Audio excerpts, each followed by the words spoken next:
Welcome everyone back to the Call of the Sea. Where we left off last time, we had encountered Captain Skreech Waddlehook and his penguin pirates as their home iceberg island of Rhymequill Atoll had broken loose from an ice sheet and began to drift southward. And he laid siege onto our ship, but after we put down Reggie, he quickly relented and said, no, we yield.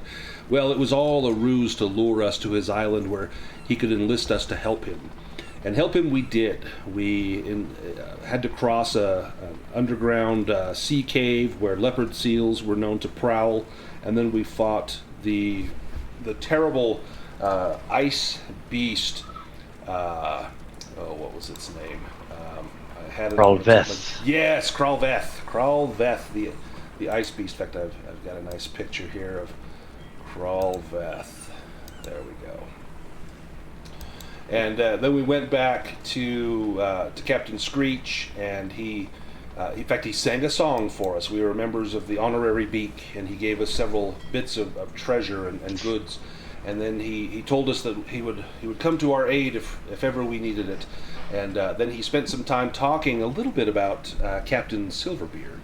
And when we left off, we were still there at Rhymequill Atoll and kind of visiting with the penguins. They had taught us also some amazing skills, their slip and slide, a technique to evade blows, and whatnot. So we can jump in with some vignettes if anyone is ready with those. Why don't we start with our captain, William, if you're ready. Would love to hear your vignette. I can tell you what I've been up to. I was finishing my normal drinking at the tavern this week, and as I had left to return back to the ship, I peered off at the sea. And there I saw it, a vision from Neptune himself. I saw a great silver serpent, and a mighty dark sailor piercing its heart with his harpoon. Yes, and I know this must be a good omen, for Neptune himself showed it to me. I returned to the ship, and I went to sleep with my piece of driftwood, a gift from Neptune himself, and I know that good things await us. Yes, indeed. Now, that driftwood we found on one of our first nights at sea. It was adrift at night, and it had some strange markings that were glowing on there, and you felt it was a grand omen. In fact, I think you nailed it above your cabin door, confident that this was a fortunate omen. And we've had good luck ever since. We've known hardship, but we've had good luck, and maybe indeed this was a gift from Neptune. And how about Boots? Does Boots have a vignette for us? Ooh, so I didn't really prepare anything. I'll just say I think Boots has been being extremely annoying with his new instrument. His bow just being a real tyrant, yeah. Just practicing that and just ordering everybody around and being a real nuisance. The fact that it plays like two notes, and so there's only so much you can do with two notes, I'm sure everybody's just absolutely tired of it. You see William walking around probably with cotton stuffed in his ears. What about Cutter? Yeah, so Cutter, after finishing up on the Penguins' islands there, he made his way as quickly as he could, finding a skiff after getting back to Briskhaven to visit the island of the Frogkin and Nazvli. He, just after some near-death experiences with his friends, he was thinking a lot about the young tadpoles that he'd given, and he spent some time getting to know his new niece and nephew. He's a proud uncle of Puddle and Paddle, the twins that he gave to one of the Frogkin mothers.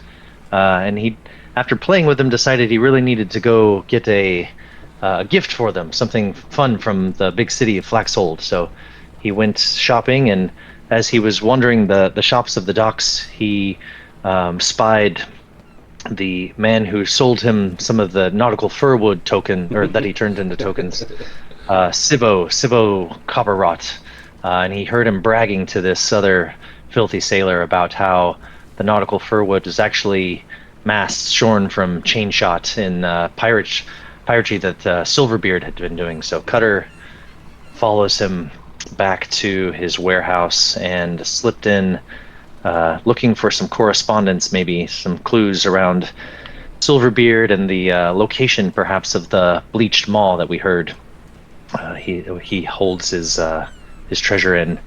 And so I don't know if he found some things, but as he was walking away, he started to hear cries and turned around, and there was smoke, and he wondered to himself, did I put out that lantern that I was using to search Sibo's papers? I can't remember. Oh dear. And as he walked, he gave one of the little NFT trinkets to a shop vendor and said, fish in your nets and fortune in your holds, friend, and continued walking back to meet up with the crew. Nice. Leaving a trail of disaster behind him. How about for Wolfhund? Do you have something for us? Could you come back to me in just a moment? Yep, absolutely. Fergus, how about you? Yeah, so in the last adventure, we were boarded by those penguins, and luckily they were not very skilled fighters at all. But this has actually been bothering Fergus quite a bit, is how easily so many of them were able to get onto the ship.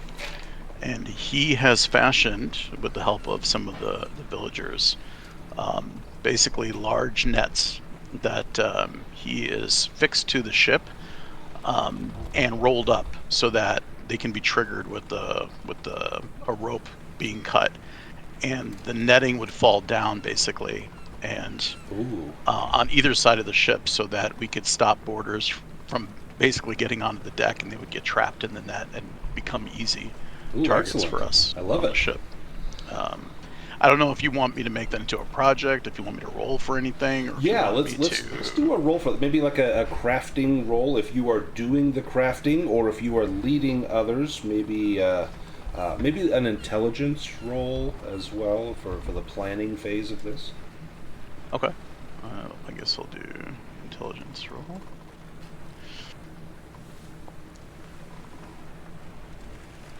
Oh, excellent. Yeah.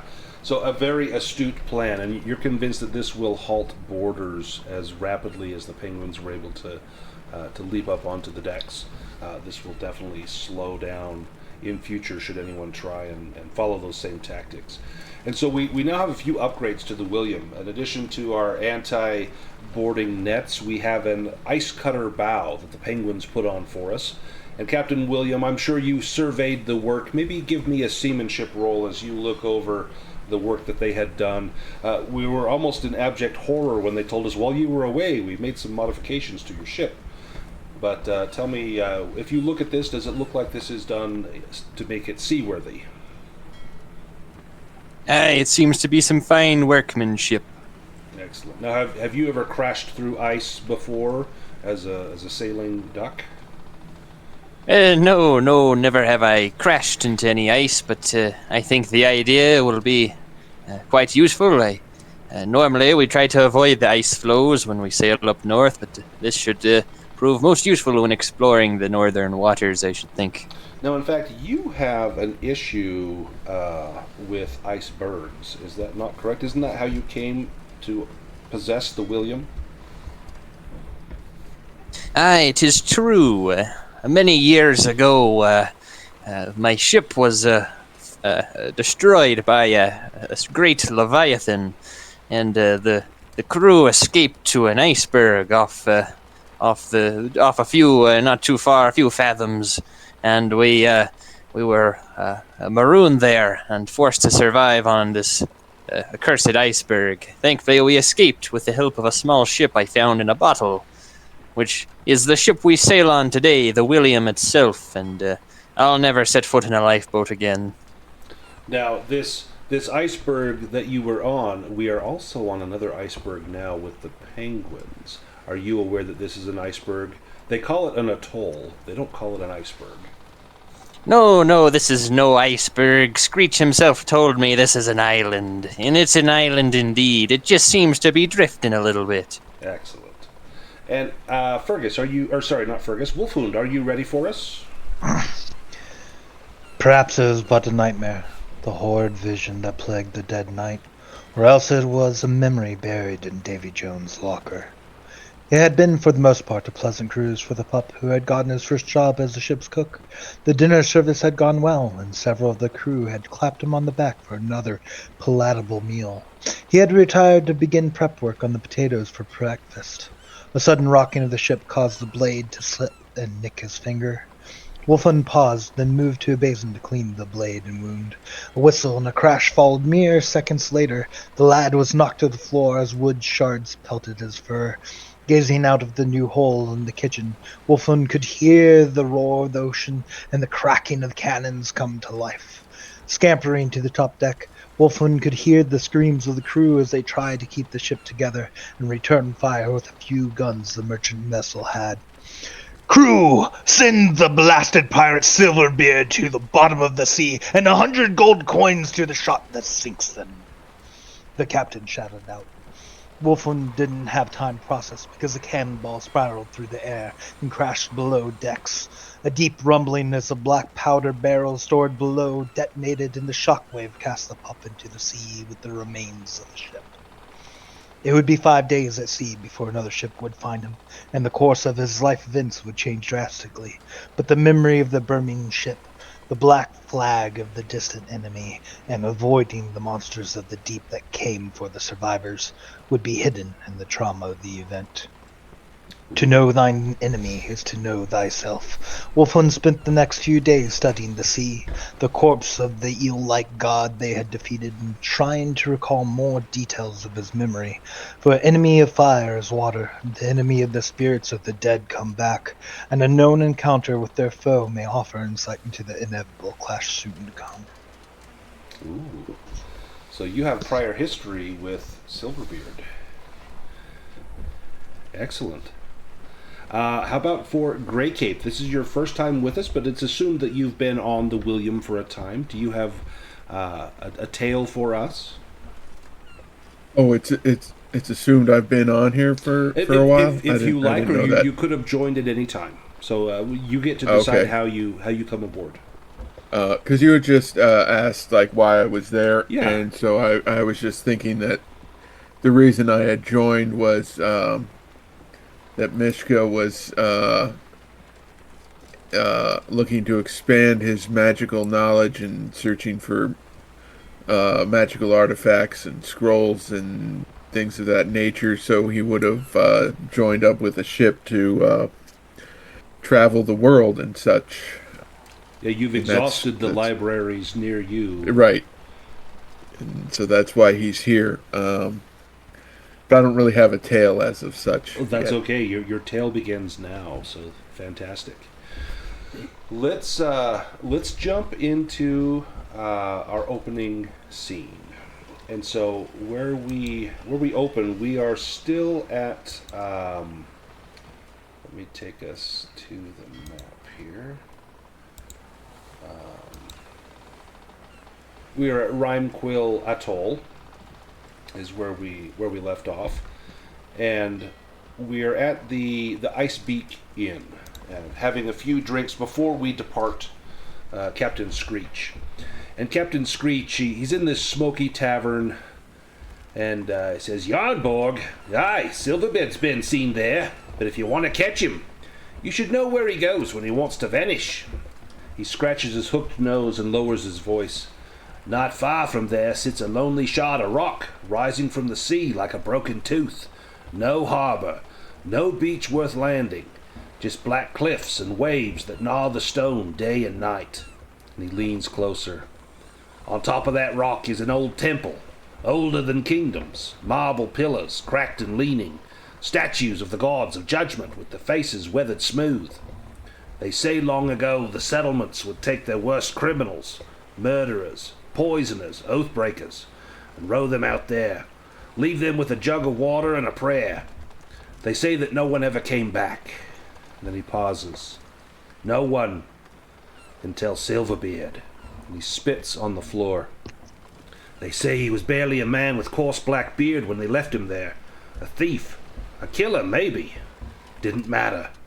That island breaks men, devours and digests them, all except one. That island didn't break Silverbeard. Oh no. The island made him." He taps the table. "If you ask me, that place remembers him. The only one to ever leave living. You may well find him there, or find out why he left unbroken." And he draws a map for William. And I'm going to take us to our main map here. And on William's map, he marks the location of Yarnborg on the map. And then he looks at what William's map, what he understands there to be, and he says, "You're missing a spot here. There's an island right here." And he sets a little peanut on the map so that when you get back to the ship, you'll know where it is. "This island here. This is the place you want to go. It's called Exile Isle. That's where they send the bad ones. There they're broken, not to trouble folk no more. But they say Silverbeard's the only one that ever got away. Something happened to him there. If you can find out what that was, well, to know your enemy is to know how to beat him, eh? I wish I could come with you, but, well, we got work here. Seems our home be drifting south. We're gonna lash our ship to it, see if we can't sail it north. This water's a little too warm for our kind. I bid you farewell, Captain. May our paths cross again." Aye, you've been very kind to us. I thank you for your help, and I hope that we meet again in the not-too-distant future. I'll be sure to call on you should we find Silverbeard's location. Aye, that'd be good. That'd be good. Let's go to the William. Let me take us to the map here. And let me add Mishka to the map. To the ship. Alright. So we are sailing between here and headed towards Yarnborg, towards Exile Isle. Now I will need some rolls to get us there. First and foremost, Captain William, we need a seamanship roll to ensure that you can get the ship underway in good order. And you can use your pipe if you need to. Excellent. What orders do you give to your first mate, to Boots? Hey, make sure that the crew is ready for sailing. We've been in port a few weeks, and I know that a sailor's mind can become rusty when he's not been out on the open seas. Oh, aye, Captain. I've kept him sharp. So, Boots, I need something from you. How do you encourage the crew to do well? You know, this could be something you go by and maybe do inspections, or maybe you do some instruction. What would Boots do? Or you could even use your whistle to instill motion in the crew. Well, I think whatever he does, he's definitely using that whistle while he's doing it. But I like the idea of the inspections. You know, kind of like being a little bit of a hall monitor and bringing some order to this crew. That's what that old man told me when he gave me his whistle. Nice. So give me a performance roll as you are acting the part of first mate and using your whistle to call the crew to order.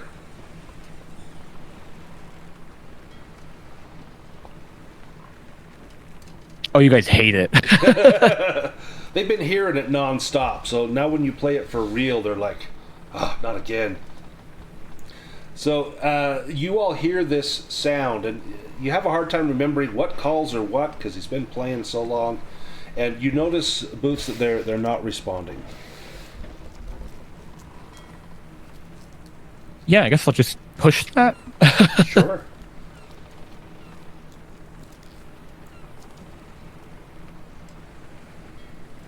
I'm justifying this one. I like Dazed because he's so confused that nobody listened to him. Nice. So now the call comes through clear. And Cutter, you're the first to hear this. You hear that the first mate is calling the ship to order. And what does Cutter do?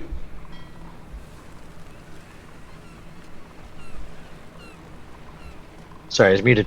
It scrambles up the rigging up to the crow's nest and pats his side before going up to make sure he's got the captain's spyglass, and starts looking out into the sea and seeing if there's anything storms on the horizon to start steering away from as we head north. Excellent. Give me that spot hidden roll. With a boon With a here. boon, yes, for the spyglass. My spyglass.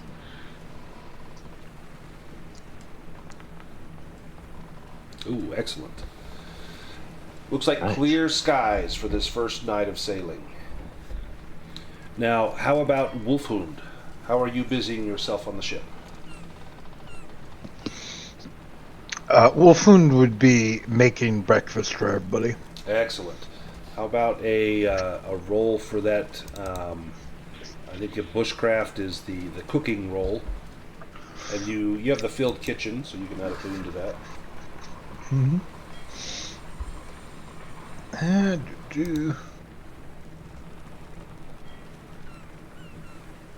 also have a book, Oh yes. Eat or Be Eaten. So, Excellent.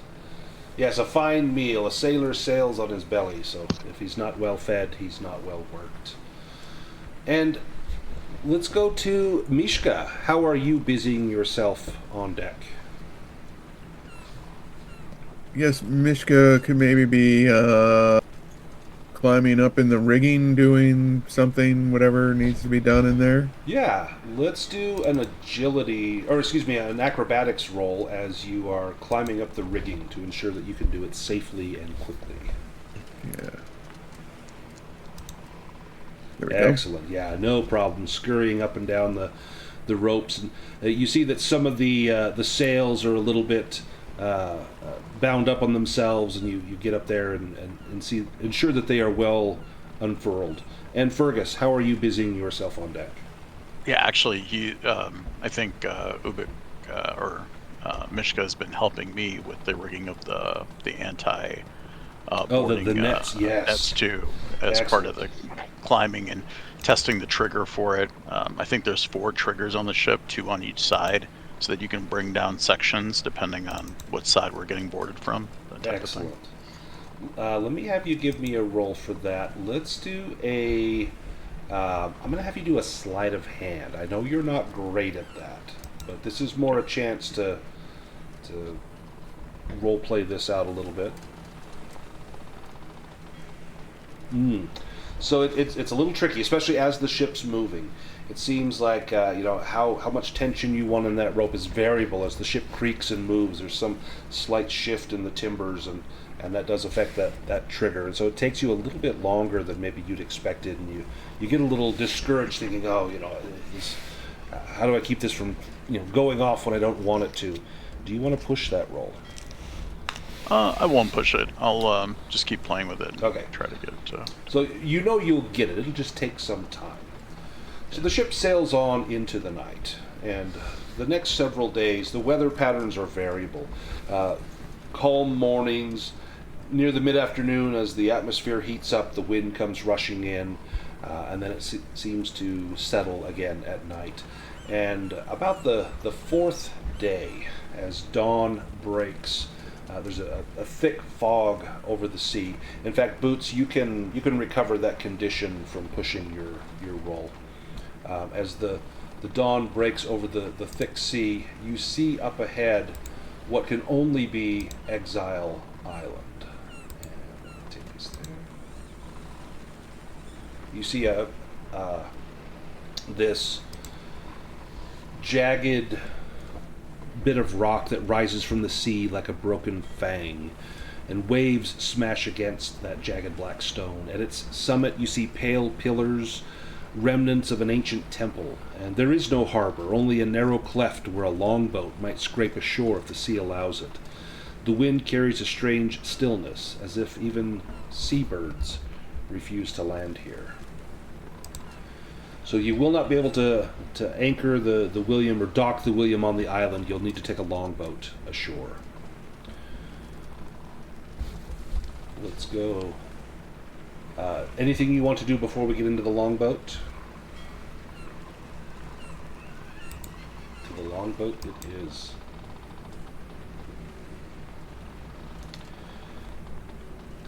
As we're making our way from the William to the island, you notice that the sounds of the sea begin to slowly drift away in that fog, and the sounds of seabirds leave you the closer you get. Now, William, I need a roll from you. Are you looking for submerged rocks, or are you? What are you doing on the longboat? I have my spyglass and I'm looking at the shore, scanning for any dangers. Scanning the shore. Give me a spot hidden roll.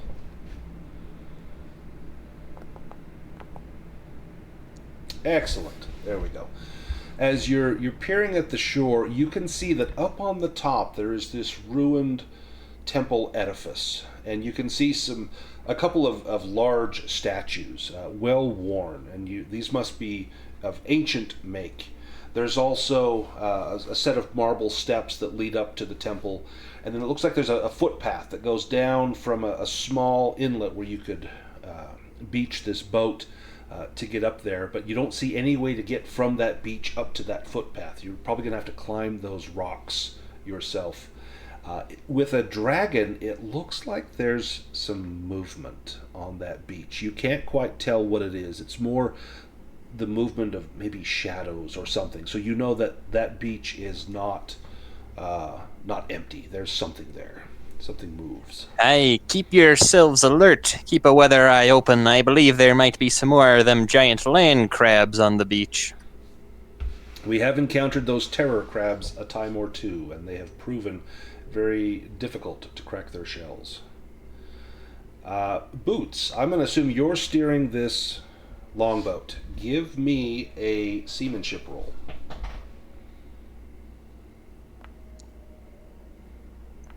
Oh, well done. As you're steering, you're getting close, and the fog does not seem to lift. And then you feel the first bump against the bottom of the hull, and the ship jolts for a second and rocks back and forth, and you suspect that maybe you've struck a rock. Cutter, give me a spot hidden roll as you're looking for submerged rocks.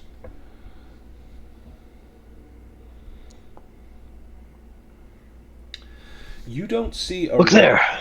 Yeah, you at first you think it might be a rock. There's a dark shape in the water, but then you see this rock is moving, and there's a fin on top.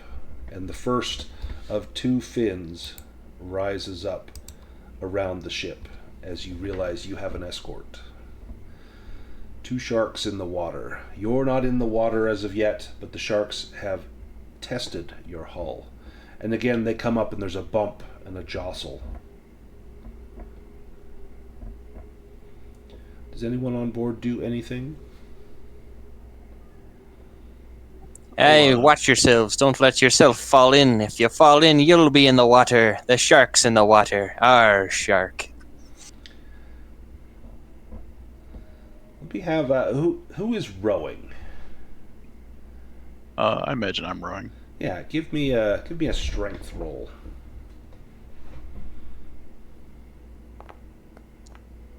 Ooh. Uh-oh. So as you're rowing, one of your oars is grabbed by the shark, and it wrestles the oar free, and you're left with one oar, and you can see the shark thrashing in the water as bits of the oar splinter off and begin to float out on the sea. Can I cast Stone Skin on myself? Yes, absolutely. What power level do you want to do it at? It's a good question. So you get armor class 4 at level 1, 6 at level 2, and 8 at level 3.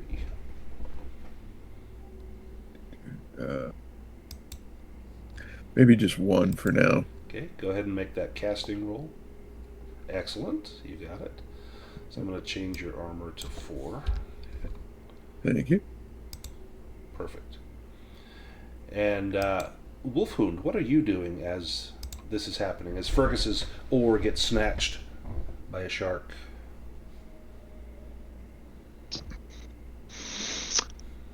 I'm going to take a pickled fish, and I'm going to put lethal poison dose on it. Ooh, awesome. So let me go ahead and remove those. Now, problem is, this lethal dose, I bought it, but at the time that I bought it, I did not put the potency. The potency. So I don't know what it is. So what I would like to do is put it to as much potency as I can and cast the gold that I have for that. Perfect. If you're okay with that. Yep, absolutely. Okay. So I know it's 2 gold per potency level, Yep. so let's say 10 to 20 gold. Perfect. All right, now how do I remove this? I can get it for you. Lethal poison. Where is it? Right there. Okay. Cutter And will I'm say, gonna- Wolfhund, it's not time for snacks. Pay attention, the sharks are going to get us. And this is your last Here. pickled fish too, it looks like. Yep. Perfect. I need a hunting and fishing roll as you cast this over. Well, just to let you know, it's always a good time for a snack. Just in this case, it's for them, not me. Oh no. Okay, how are you? Are you just tossing this over? Are you dangling it, trying to get their attention? I as I'm trying to explain, the snack is not for me. I'm like waving my arm, and it just happens to be over the side of the boat. Nice. All right, the shark is going to get a free attack on you. It's a monster, so it's going to hit. Let me do an attack here. Let's see. These guys don't seem to have their.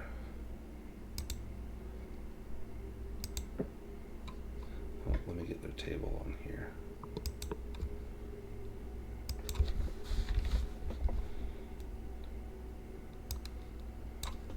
There we go. All right. Let's do razor sharp bite.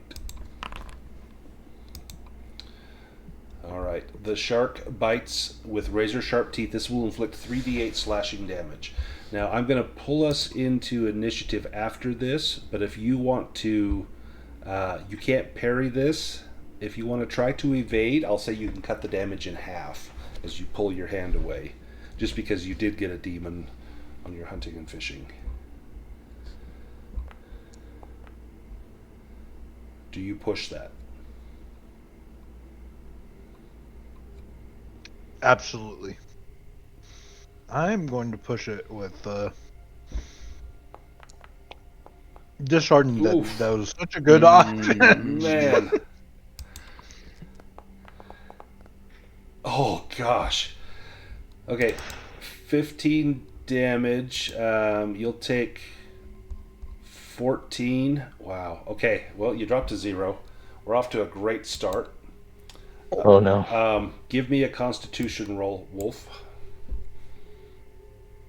Boots immediately puts all of his fingers and toes like curled up into a ball. Ooh. That's a death roll, correct? No, this is to see if you have a severe injury. Oh, that's fair. And then when we start initiative, do you want to push that? Oh yeah. Man, such an awesome idea. Oh gosh. My God. Dang. On the bright side, though, the shark ate the fish. It did. Just he ate it with a hand, Ate it right? with- ate it Okay. with Oh, your yeah. hand. All right, let me. Oh, There's a boy. stump left. Just All right, let's. Okay, I'm gonna give you a. Well, shoot. Okay, tell you what. Roll a die for me, and if you get an even number, it'll be a less severe one, an odd number, a more severe one.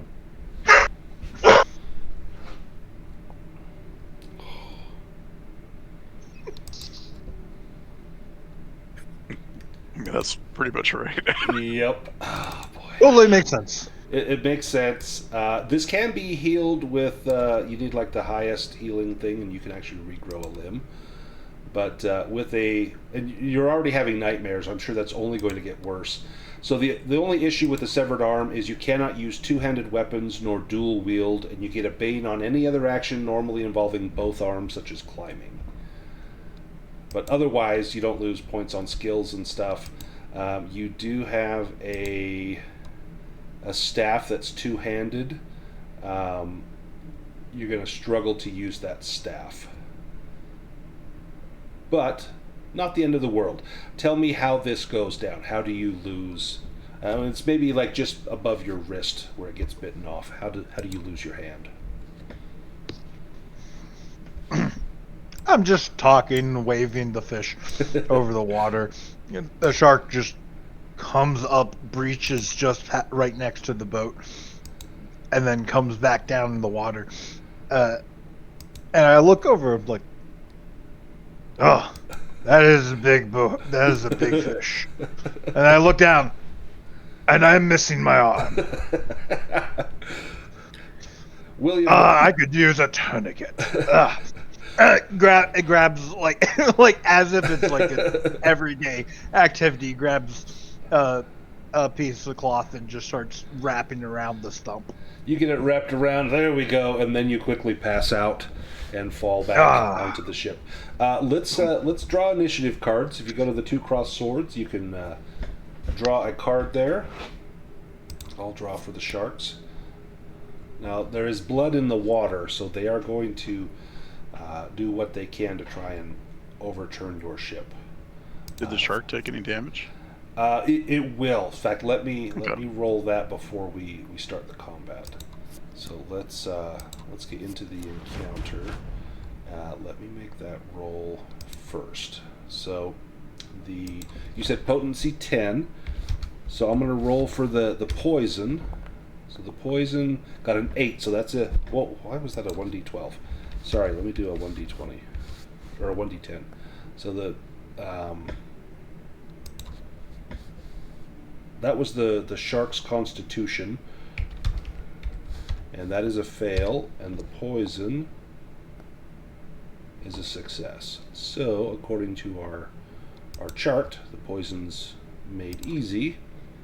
It's going to be the full effect on there, and with a lethal poison,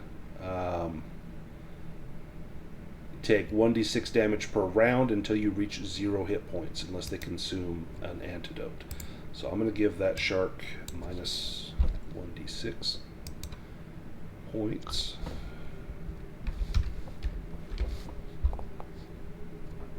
Well, it loses 1. But he will continue to be poisoned until he perishes or gets an antidote. All right, let's get into combat. Cutter, you're up first. All your rolls are showing up as Cutter, by the way. Oh, I've got his token selected. That's got me selected. Sorry, yeah. Sorry. Foundry's kind of weird for GMs like that. Cutter, so Wolf is down, and he's. I think he's going to rush over, feeling a little guilty that he was distracting his friend, and he will scramble across the boat. And I've got some bandages, I believe. Nice. So healing roll. A healing roll with not a bane. Yes. I can. Is that just stabilize him, but not so he doesn't have to make rolls, or He'll gain I also 6 hit points. Okay, perfect. Yeah, I think he'll do that. And let's see, healing. Okay, not the worst. It's always good when our healer goes down. I'm gonna push that, and I feel really disheartened. Yeah. Well, Wolf feels very disarmed. Not quite. Not quite. You're not quite able to get him back, and he's still bleeding slightly from that stump. Mishka. Yeah, I still got to do another spell. I'm gonna cast Power Fist. Okay. Power level 1. Nice. That goes into effect. Okay, I guess that's all I can do though, right? Yep. This shark He will make an attack. He's close to William. He's going to do a splashing strike. The shark sends a huge surge of water from its tail. All adventurers within 10 meters suffer 1d8 bludgeoning damage and are knocked prone. So that will affect... Will that get Mishka? Yep. That will get everyone except for Fergus, or for Boots and Wolf. You'll take this damage and be knocked prone unless you want to try to evade this attack.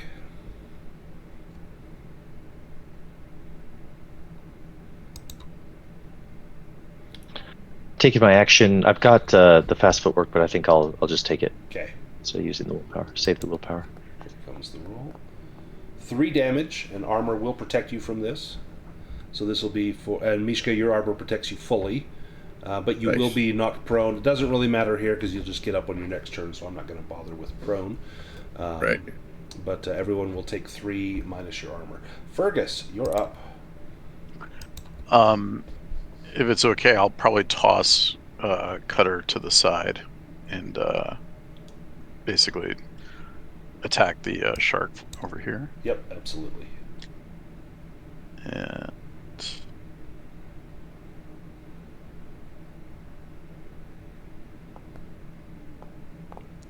Nice.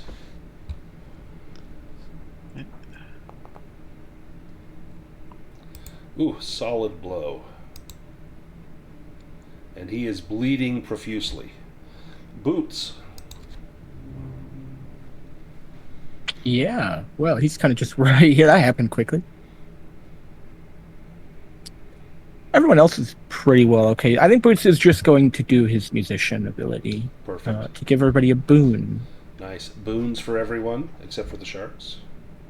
Indeed, indeed. The Do I have to roll performance when I do that? With musician, let me... I don't remember. It's been a minute. Let's take a look. I've never done a bard before. I just realized. I don't actually know. No, so you just activate the ability. Oh, perfect. Yeah. Okay.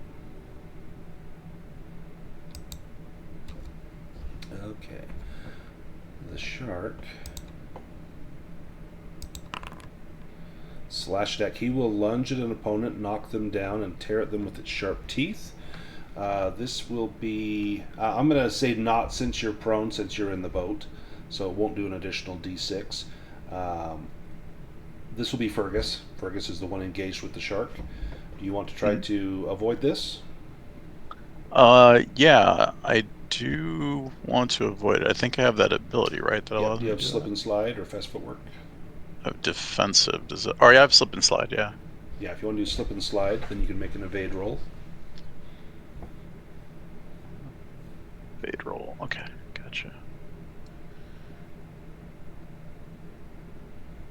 Oh, I have the bane because of the chainmail. Still got it. You can move one square if you like. Yeah, I'll just back up 1 square. Okay. Wolf, you can try to rally yourself if you like. It's a will roll with a bane. Otherwise, you need to make your death roll. If you do rally yourself your next turn, you can heal yourself. Alright, we'll roll with the bane. Let's go. Ooh, not with those Let's rolls. fail. All right, make your death roll.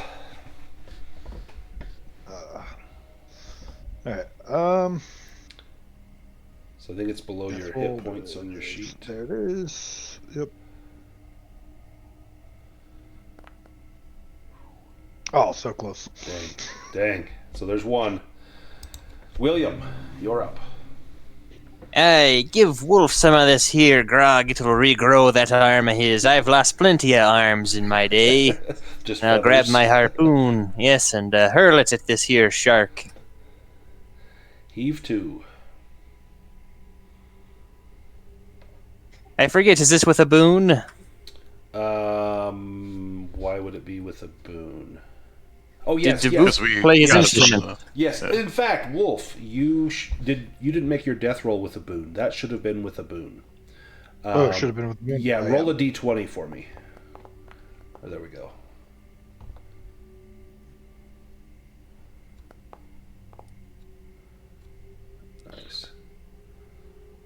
Okay, so that will count as a success, Wolf. So I'm going to change your failure to a success. Okay. There we go. Perfect. William, that is a hit. 8 Yes, and then points. I'll tie it off to the side of the boat with a bowline knot. Hold this shark in place. We'll draw him into the shallows, draw him in and drown him. He might rip out your stern cleats. Hopefully, they will hold. It's that shark's turn. And he is thrashing about as he will slash at William. He will lunge up at you, trying to bite through that rope, and he tears at you with his sharp teeth. Again, you won't take any additional being prone, but you will take 2d8 slashing unless you want to try to avoid this. Sure, I'll definitely slide out of the way. As there's water on the wooden works of the longboat from the waves that have slashed over, give me an evade roll with a boon.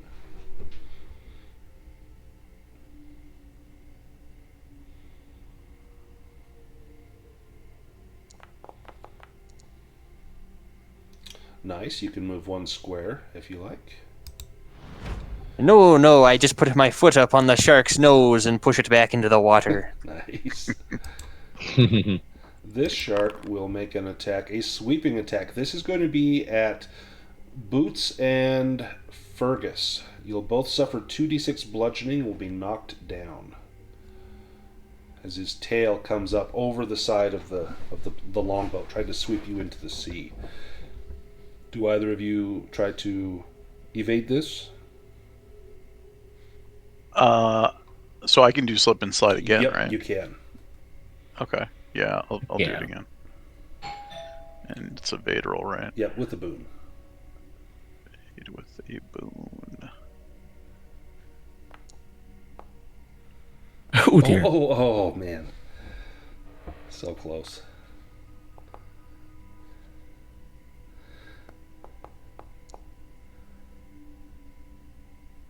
Excellent. You both managed to evade. You can both move 1 square if you like. We go to the next round. That shark is going to take damage from the poison. 1d6. I'll take 2. And William, you're up first. You have that shark tied off. I'll ready another harpoon and drive it into his heart.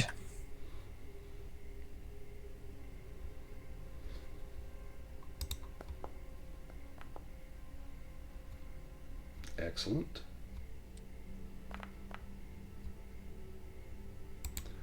And I'll apply that. And he is bleeding into the water. Next time I'll get him with another one. With 3 harpoons, he can't go down. Not with 3. Not with 3, he can't. This one will... Oh, he just did that attack, so he's going to do a different one.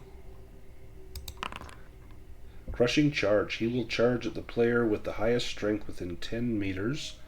That is... Let's see. Who has the highest Fergus. strength? Yeah, it's probably Fergus. So he's going to move up, and he's going to slam into the ship to try and... into the boat to try and knock you over. Do you want to avoid this or take the hit? If he's trying to knock the ship around him, is it just like an acrobatics roll or something to Well, it'd be like do another it? slip and slide to try and avoid this attack. Okay. Or a fast footwork. Yeah, sure. I'll try again. Okay, and you can make that Yeah. with the boon. Okay.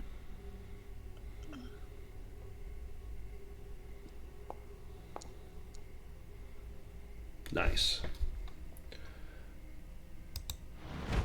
And then he goes 1 more time.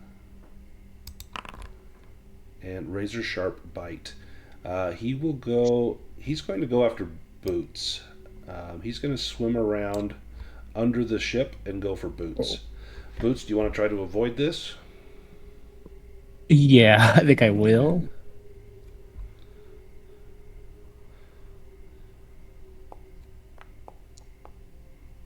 Nice. And then Cutter, you're up.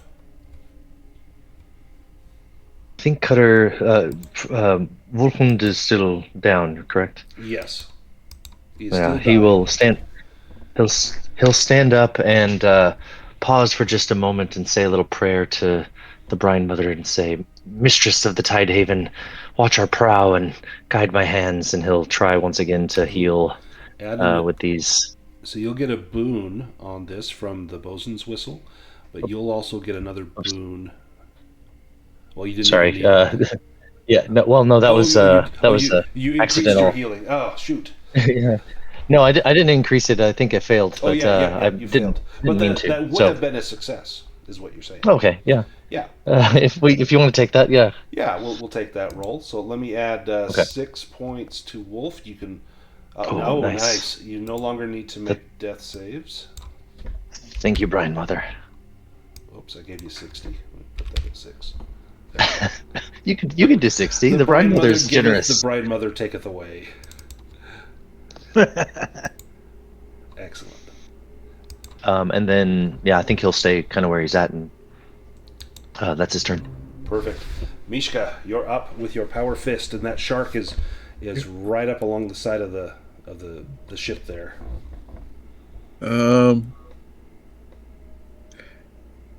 Yeah, I was thinking of going to this one. You could get that one as well. So he's tied onto the ship, so he's actually right up next to the ship. You could move up by William and get him. Yeah, I was gonna stand on the bow of the ship and bop him in the nose. Nice. Give me that unarmed roll, and you can add the additional damage for power fist. Yeah. Okay. Do I have to? You should have unarmed on your character. Yeah. Is there do I hit something for additional damage, or do I so when it type pulls it up, in? When it pulls up the second screen to ask if there's boons or banes, and you do have a boon, you will add 1d6 damage. It'll say additional damage, and just type 1d6. Right. Okay. Come on. Nice. That is a hit. Roll damage. Oh, dang. Lowest possible roll. Right. You still hit him. That's still good. Yeah. But darn it. Oh, and then he goes and you're right there. Yep. Shoot.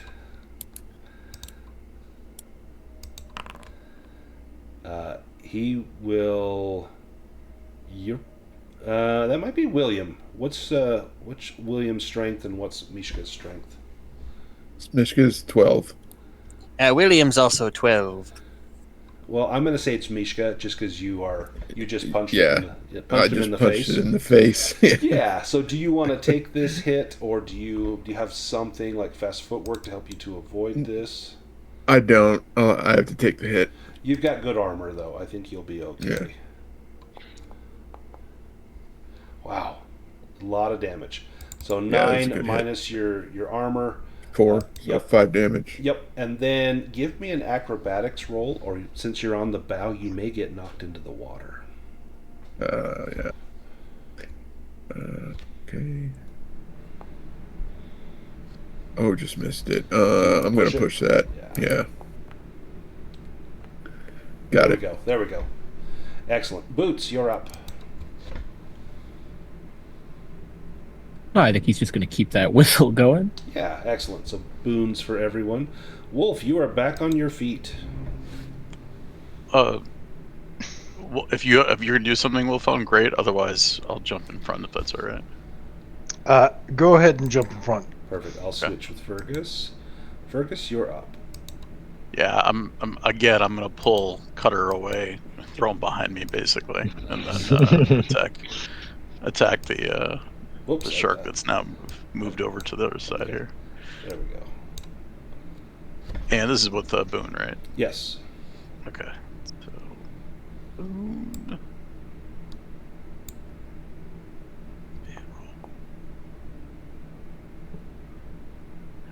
Nice. This should finish him off. Yeah, that should do it.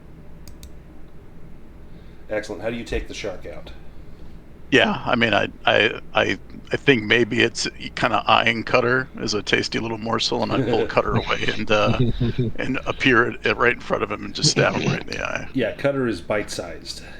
And I also turn to Wolfhound and I'm like, Wolfhound, these aren't exactly catfish.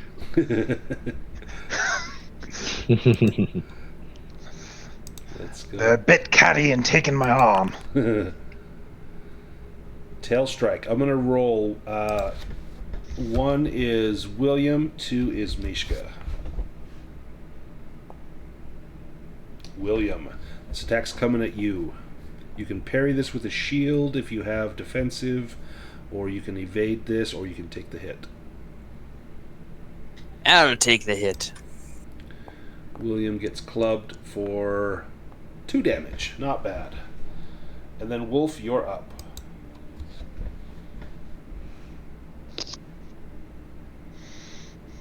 Alright.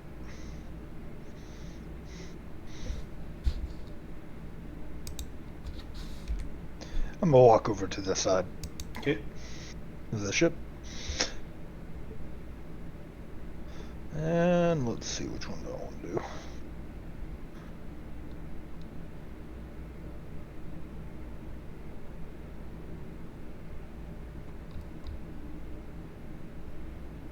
I only have to look up what the difference between these two are.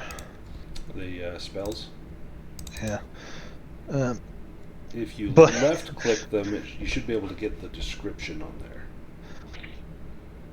Yeah. Is it Fire Blast and Fireball? I think Fire Yeah. Blast is just a more powerful 2D. one. It is 2d8 instead Yeah, of 2d6. one's 2d8. Yeah. I'm gonna do that. And let's go power level 2.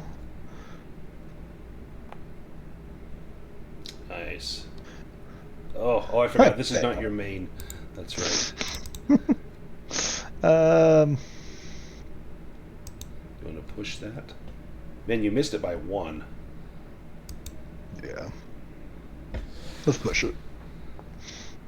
No! Ah, Even worse. It fizzles. All right. Oh, you're up again. Oh, hey!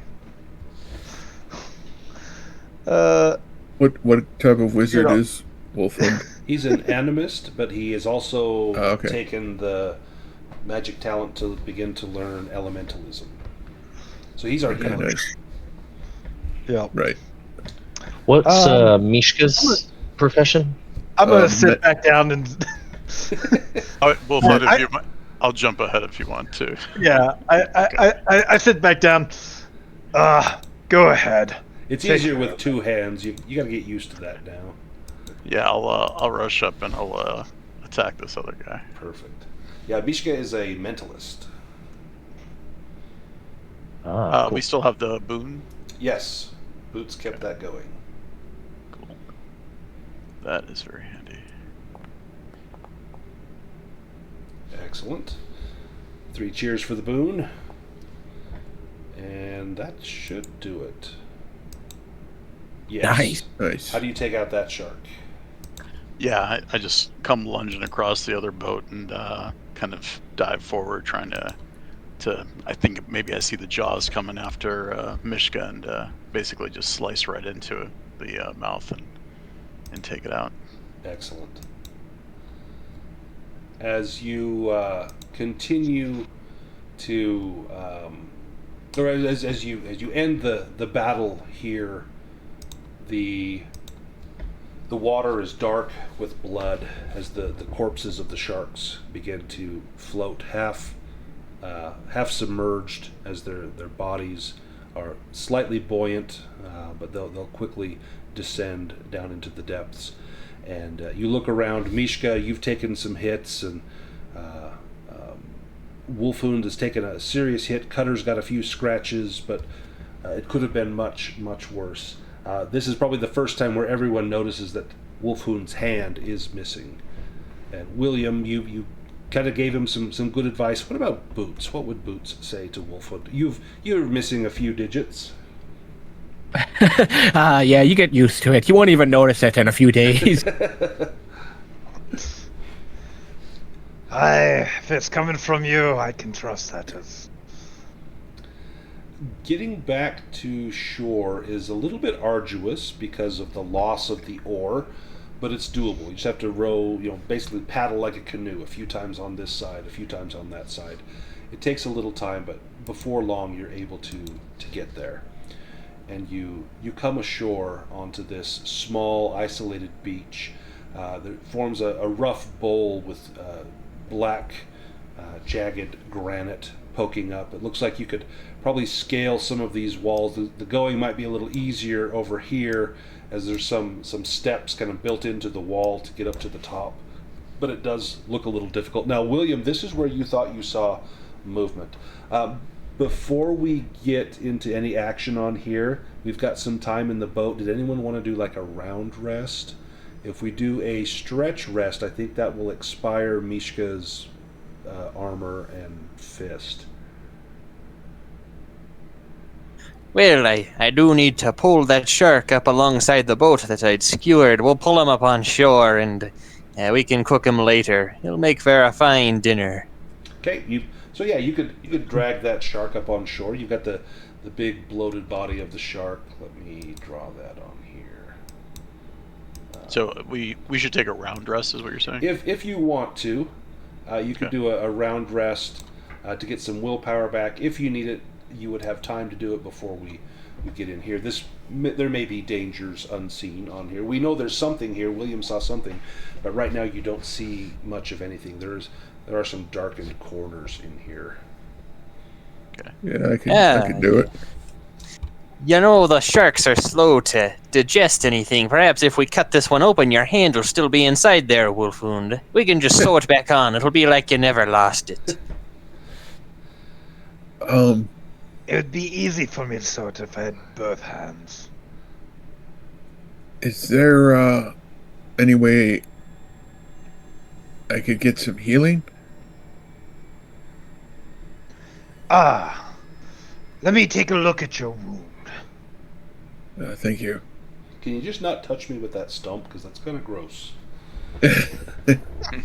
No. It is my healing stump.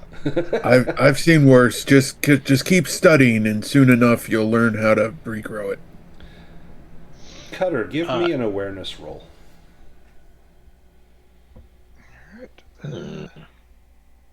Awareness.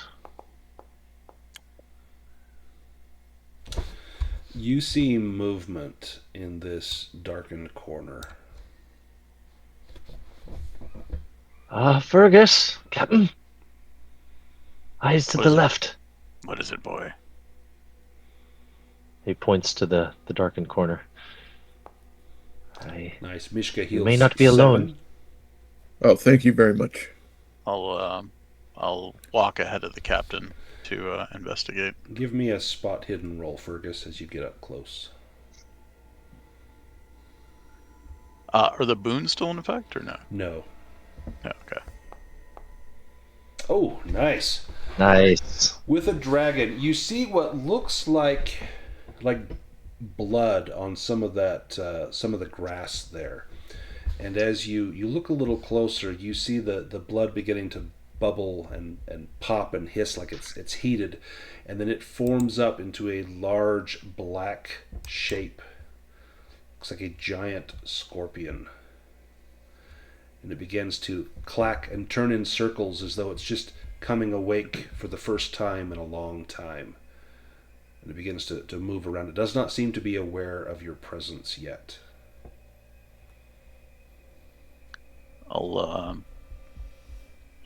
So it's not paying attention to us just yet, right? Not yet.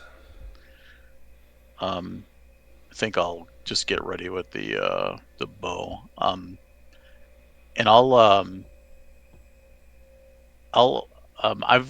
as we were coming up here, because when you said that the side over here is got like natural steps. Yes. I started attaching the grappling hook to the rope. Excellent. That I've got. So I think if I can, I will probably run over here real quick and attempt to actually toss that up. Yeah. Give me a strength roll to heave that up there. Okay.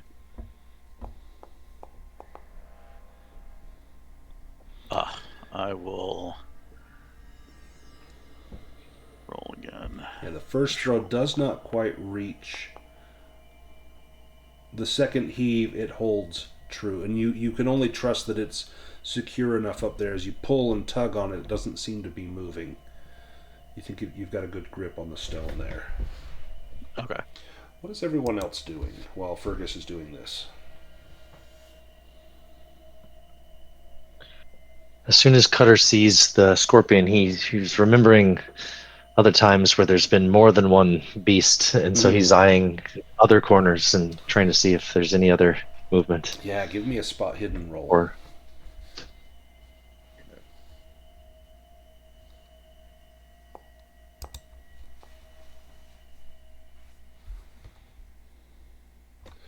yeah, as you look over in the other corner, suspicious and anticipating that this is not alone, you see from that patch as well another black shape begins to emerge, almost as though it crawls up from the ground itself.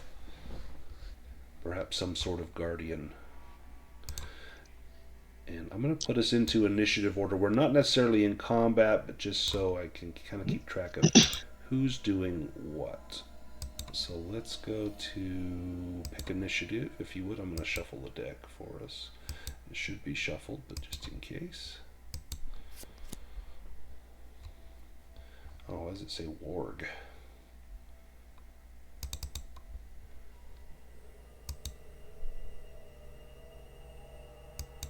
Take a look here. I mean, we have sea lions, right? So. Right. So why not? There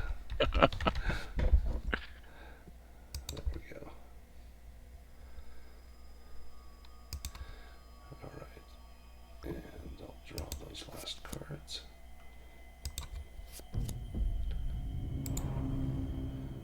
Okay. Drag this over here. This scorpion begins to pace around, and as it's moving, I need William and Fergus to give me a sneaking roll.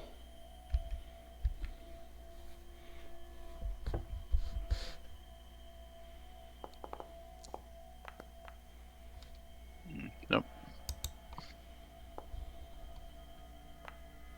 Oof.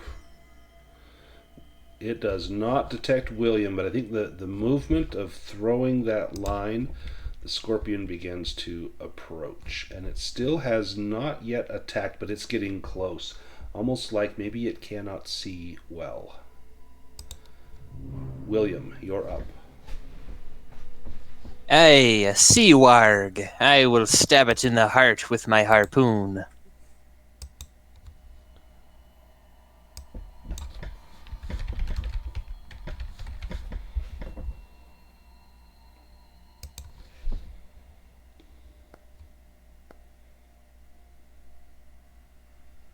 Ooh, that is a fail. That is a success. Excellent. Roll damage. Finding And this is with find the weak spot. I'm going for its heart. Trying to pierce its heart to put an end to it. Nice. It takes the damage. Its armor does not protect it. It will immediately attack William. And let me get... looks like these don't have a table either.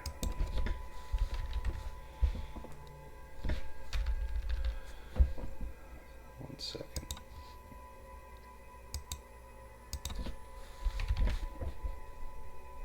These can't be very dangerous. I once heard in a tavern that it's the little ones you want to look out for. These big ones aren't... they don't pose any threat, I wouldn't worry. Oh, hang on. I'm missing a table here. For some reason, the attack tables did not get attached to these monsters. Let me fix this real quick.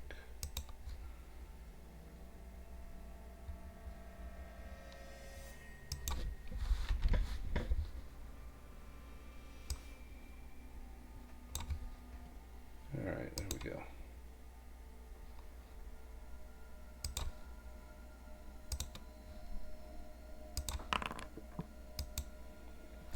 William, a tail swipe. He swipes his tail at you. This will deal 2d6 bludgeoning and knock you down. Do you take this? Aye, I do indeed. Ooh, it gets you for 10. Plus you will be prone.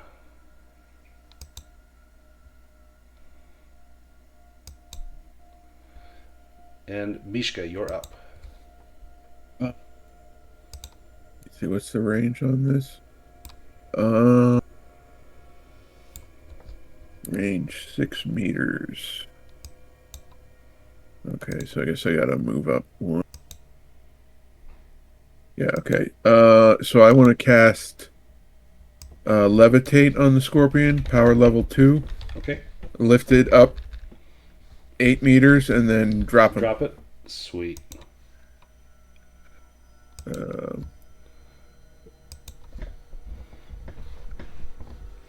So power level 2, and we don't have the boon anymore, right? Nope. Okay. So yep, Ooh, that nice. worked. So that's 4d6 damage, and armor does not have an effect. Ooh. Nice. 18. Awesome. It's a loud crack as the shell bursts open and blood begins to spill out. Fergus. Yeah, I'll go after this guy.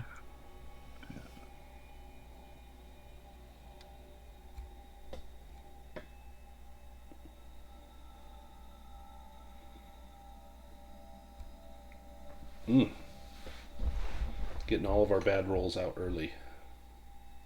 Yeah, I guess I'm angry about that. Here, push.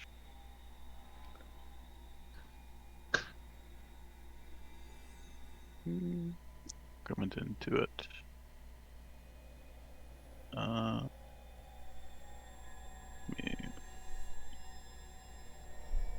me try that again. Hold on. Okay, this time I did it. Oh, nice, nice. Okay.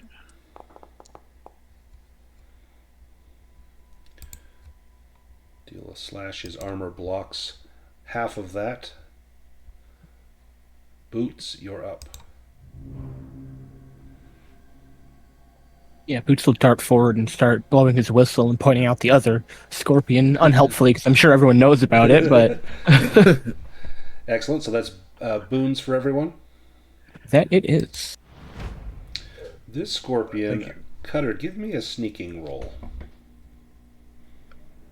You bet.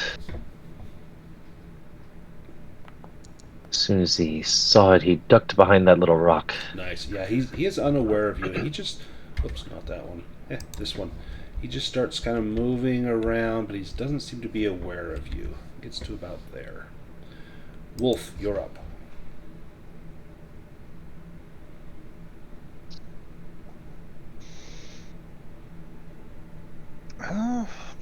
Do the work.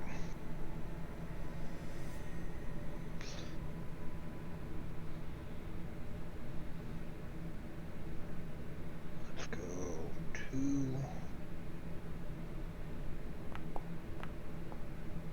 Oh, that should have been with a boon. Yeah, roll a d20 for me.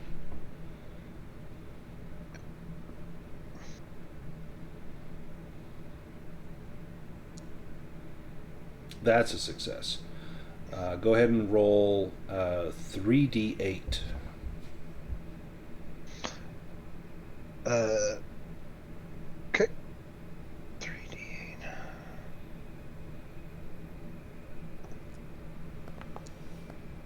Now, did you want to target all of that on the scorpion that's hurt, or were you making 2 fireballs that would target one and then hit the other one?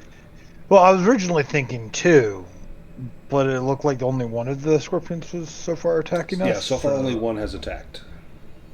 So I'm just going to target the one that's attacked us. That is 15. Oh, yep, that is enough. How do you take out that scorpion?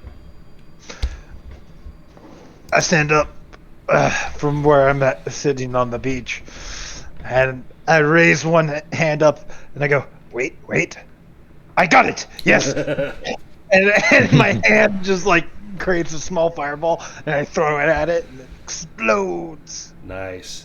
The sizzling scorpion meat as it prances around in a circle trying to extinguish this stinging flame, and then it finally slumps down as you see the exoskeleton, the carapace begin to blister and bubble beneath that magical fire. And you can move I as well. figured it out, guys. You gotta throw it that way. You can move, Wolf, if you like, and Cutter, you're up. All right, Cutter, hiding behind this rock, seeing the other scorpion. Captain, if it's all the same, I think I'll worry about the big ones as well.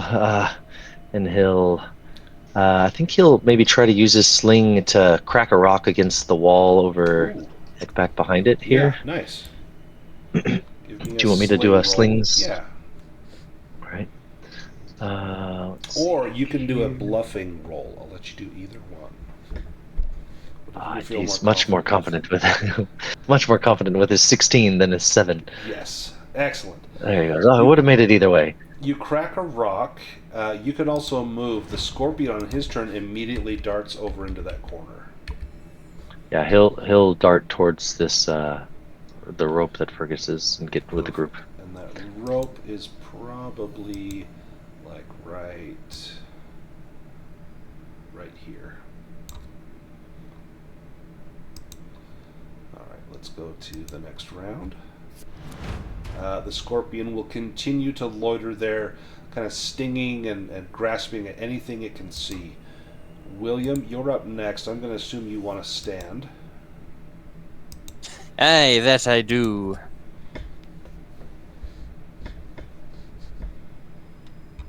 What do you do? Well, now that it's over there, I'll hurl a harpoon from over here. Surely it won't know where it's coming from. These beasts don't seem to be the smartest. Sure about that? I'm sure about everything.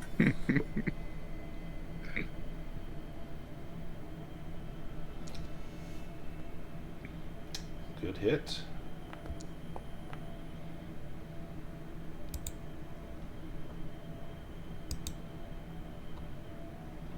You hit him with the harpoon, and you've got movement if you want to take it. Otherwise, No, this is a good spot. Mishka, it's your turn.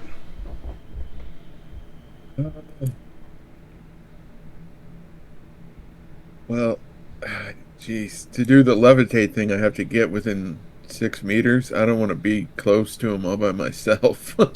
No. You could also just start going up the rope. Mm-hmm. Yeah. Is that what we're doing? Yeah, I'll just start moving that way. I think 8 meters might be my movement, right? Let's see, you can move... Oh, I'm 12. Yeah, so you can move 6 squares. And that's 1, 2, 3, 4, so you got 2 more. And then give me a strength roll as you start climbing the rope. Oh, we have the boon Yep, for that? we do. Okay, cool. Nice. There we go. So I'm going to move you 2 squares up the rope. Fergus. Come on, guys. We don't need to fight it. I'll yell at Cutter. Mishka, do you have a rope? I'm on the rope. No, do you have another one? Oh, no. Cutter, I do, have Fergus. I do. Climb up after Mishka and send another rope down. Okay. Now, Cutter, you can also... I'll give you a choice here. You're used to climbing the rigging, getting up into the crow's nest. You can make a seamanship roll, or you can do a strength roll to climb this. And let me swap with Cutter. So, Cutter, you're up. He's still not got the greatest of seamanship, so he'll do a strength roll here. Okay. And yeah, he'll 1, 2, 3 get to the rope and roll some strength. And that's enough. Perfect. And then how much movement do you have left? You've got, so 3 more. 3 more, yeah. So you're small enough. Do you want to try and climb past Mishka? You can make an acrobatics Yeah, roll. Yeah, I'll try. Maybe. Well, let's see. Let's see if I do it. Acrobatics. He's pretty. Yeah, this is what he's used to using for the. And actually, since he's got the rope, can he use that for a boon? Yes. Yep. And you get a boon from the bosun's whistle as well. Oh, right. Nice. With a dragon, so you easily get past him. You can then, I'm going to give you an extra 3 squares of movement up there with your dragons. I'm going to put you 1, 2, 3, right up there.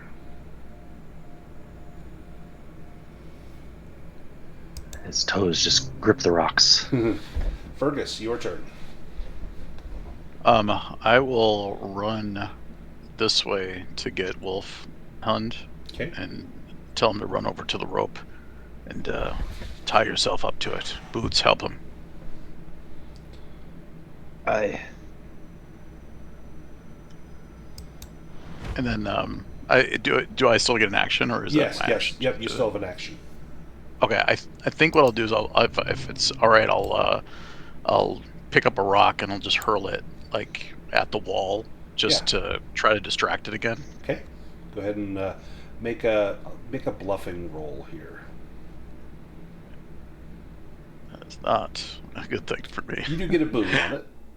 Yeah, that's still pretty low. Nope. So there's a lot of sound going on between the Yeah. climbing and the orders, and it does not seem to be swayed by your rock. The scorpion, all of the sounds and whatnot, it begins to... Well, sorry, Cutter. I mean to move you off the rope. It begins to get wise and begins to stalk towards these sounds. Let me have all 4 of you give me a sneaking roll. You each get a boon on that.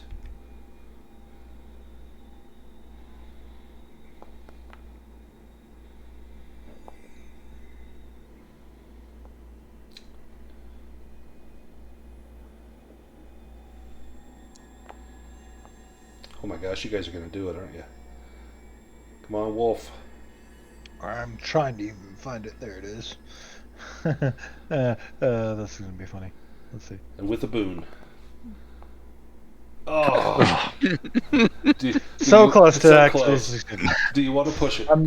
No, I'm not pushing it whatsoever.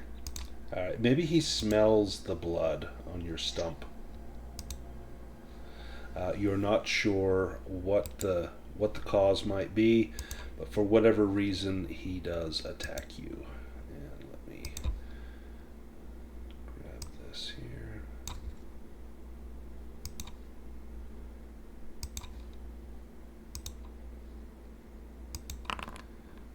Alright. And, ooh, Claw Crush. He delivers a crushing blow with a massive claw. He's going to target you, not the opponent with the highest armor value. It's going to inflict 3d4 damage. Unless you've got something to help you avoid this, which I don't know if you... You have slip and slide if you want to do it. I can flip and slide. Yep. So, give me 1 second. I need to do 3 willpower. And then make an evade roll with a boon.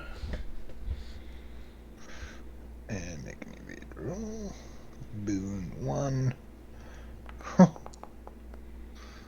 Oh, man. Do you push it?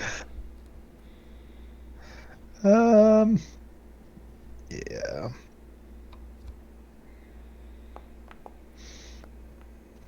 I've already lost 1 arm. I can't lose the other arm.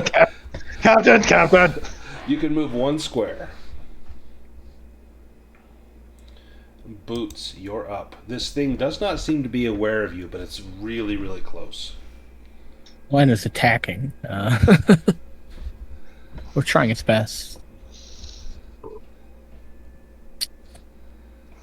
Also, isn't Boots playing music? I feel like I actually only just thought of that, but he probably wouldn't even be stealthing if he's doing a whistle.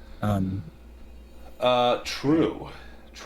And we have been using the boons. He did use musician, so he was doing that. Yes, true. Yeah, do you continue to play? Now that he's close, he'll know the sound's coming from you.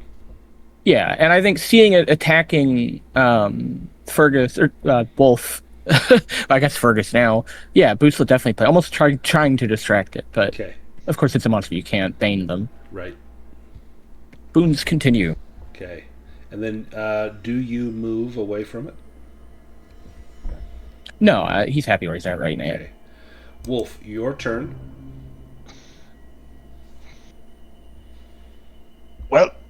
It was a wonderful time hanging out here.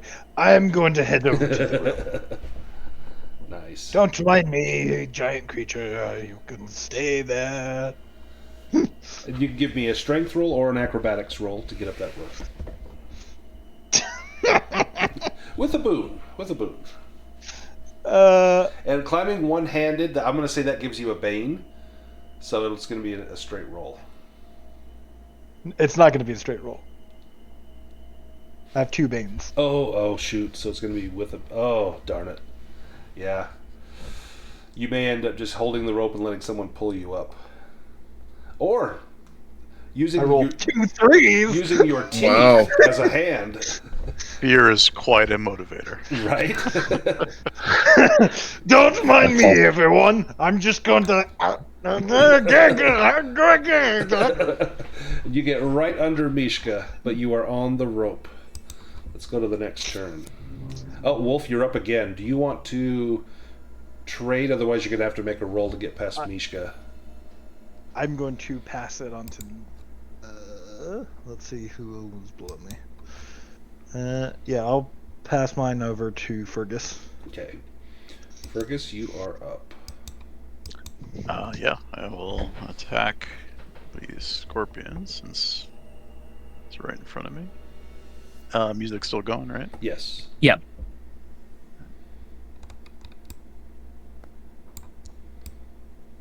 Oh, nice. Oh, with a dragon. That's a lot of dice. Ooh, what a hit. Deal damage. He is bleeding badly. Do you try and move away? Does that incur attack? From him, You'd or- have to make an evade roll or it would get a free attack on you. Yeah, I'll stay on the ground, especially with Boots next to me. Alright, he attacks. Tail swipe. This will be on... 1 is Boots, 2 is Fergus. This is on Fergus. You take the hit. I can evade that, right? Yes, if you have slip and slide or fast footwork. Yep, 3 willpower and evade.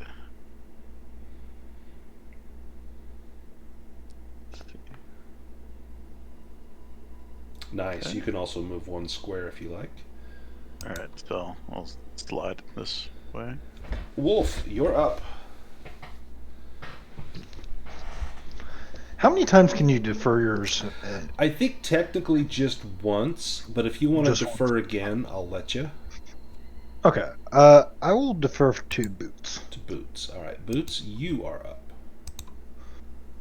Okay, I think Boots will defer to anybody who wants it if they want. He might as well be as low down on the order as he can be because you all get the boon still. So maybe with Yeah. Mishka? So If we yeah, if we can meta it, can we put Cutter up there so that he can drop the Yeah. rope? Yeah, sorry, I forgot that Boots has become a bard. yeah. No, you're Yeah. fine. You're fine. So let's put Cutter up there. So Cutter, give me another acrobatics roll to scale up. Absolutely. Got the rope still. Nice. You get up to the top, and now you can drop that other rope down. Okay. And I'll draw another And, rope on yep. there. So now we've got double escape routes. Excellent. William, you're up.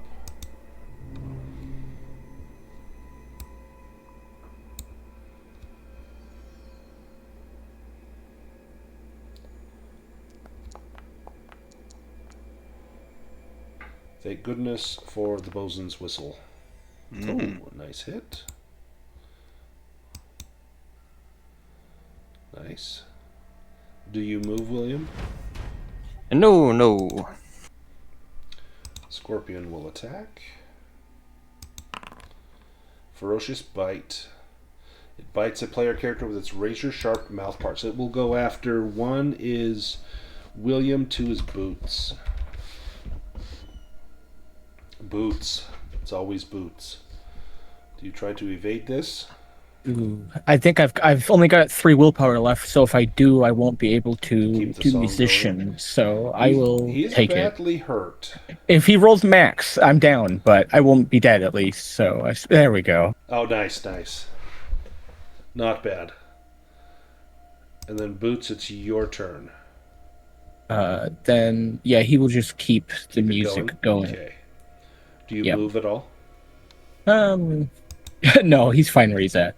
All right, Mishka, an acrobatics or a strength or a seamanship roll to climb this rope. Whatever is your strength, and you get a boon on it. I'll do acrobatics. Oh, there we go. Oh, nice, with the dragon. You'll be able to do your full... Normally it's like half movement. You'll be able to do full movement, which is 6. 1, 2, 3, 4, 5, 6. Put you right there. And then that'd be your move, and then you could get all the way up to the top, finishing your action. So you'd be up there. Yep, I'll do that. Perfect. There we go. Wolf, your turn as well. So it's acrobatics, seamanship, or strength. And you will have a bane because you are one-handed. Could Cutter say that he maybe tied a loop on his rope and tried to swing it over a little bit closer so he's got like something to kind of stick his nub through, and he'll help pull him up? Absolutely. So that'll get rid of the bane for being one-handed, as they're helping to hoist you up.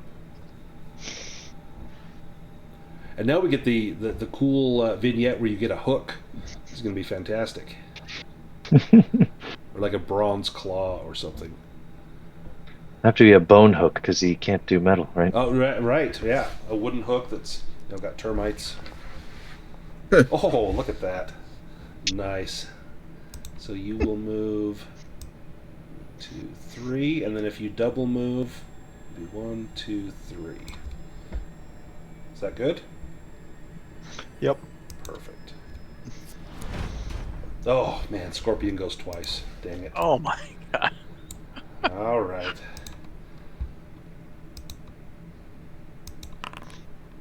Claw Take crush. the hook out of shark bone. That would be cool. And everybody you punch gets slashed. 1 is William, 2 is Boots. This is William. Do you take it? I will deftly slide out of the way. He'll never hit me. These beasts are too slow and stupid.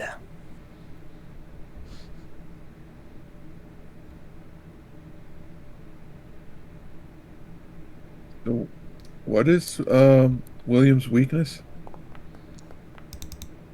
His intelligence. He's gullible and quite. He thinks outside the box quite often. Definitely intelligent. It's funny because he's very superstitious and very foolhardy almost, but he nothing seems to get him as of yet. So his luck is holding strong. You can move 1 square if you like, William. Well, no, I think I'd rather, if I could, slide the scorpion out of the way to get it away from Boots, if that would be an option. Typically, that's just with a parry. Because it is effectively blind, I'll say that you do convince it to move. I keep moving the wrong token. You do convince it to move kind of up here by you. So then it will attack you again. And not Boots. And it tries to bite you. Do you take this hit, or do you try to evade this as well? No, I'll evade this as well.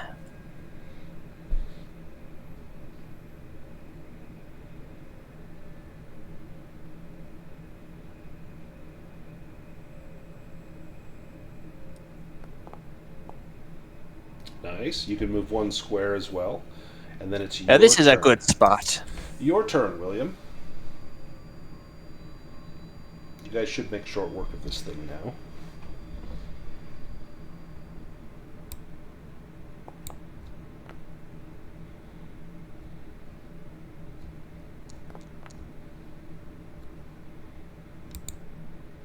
His armor is going to protect him. Boots.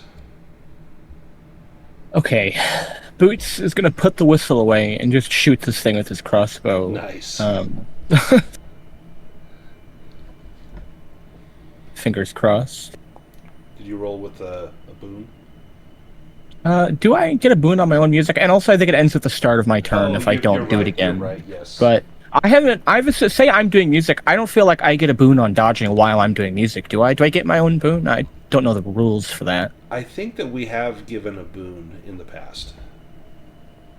Wouldn't hurt for sure. Oh. That's not gonna do it, but that's close. Yeah, super close. Sitting on 2 hit points. Then yeah, so you can do your move, and then either seamanship, acrobatics, or strength to get up the rope. Oh, is that an action? It's part of your movement. Oh, okay. Then I've definitely got the movement to do that. Yeah. All right. Ooh, well, hold on. Not quite. He's good at this. He's getting a little mad now. Like, I climb all the time. Right? So you've moved 3, you can move you to right there as you start up the rope. Fergus, can you end this threat? I will certainly try. Need to do 6 damage to get past his armor and kill him. Okay. And no more boons, No right? more boons, yep. Oh! Oh my god. Alright. Oh, shoot. Click on the mishap. Yeah. Oh, Hard to damage it. Oh, damage it's to armored, weapon. yeah. Yeah. The weapon gets a bane until it is repaired by an artisan. So Okay. you can click on the damaged right there. Okay. Okay. That sucks. Do you move at all? No. I think I'll end up staying right there. Okay. Mishka, your turn. I don't think there's much I can do from up here. There are stones up here if you want to throw a stone down at that. You can make an agility roll. Okay, yeah, or actually, there's this big stone over here. Ooh, yeah. Oh, I guess I can't get that far over there. No. Wait, let me see. If I got there, how far is it?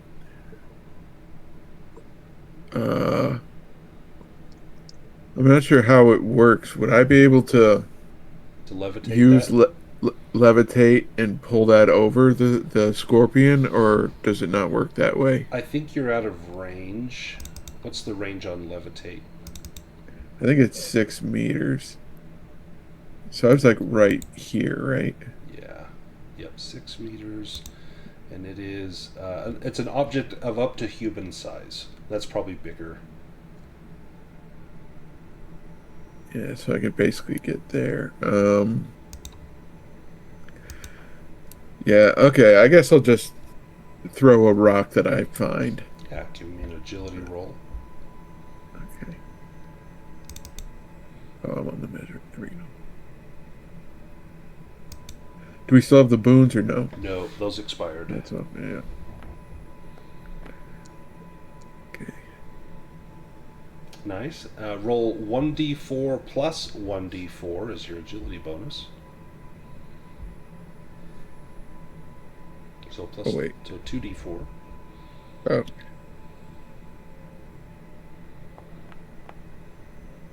Oh, you got through the armor. Did 1 point of damage to it.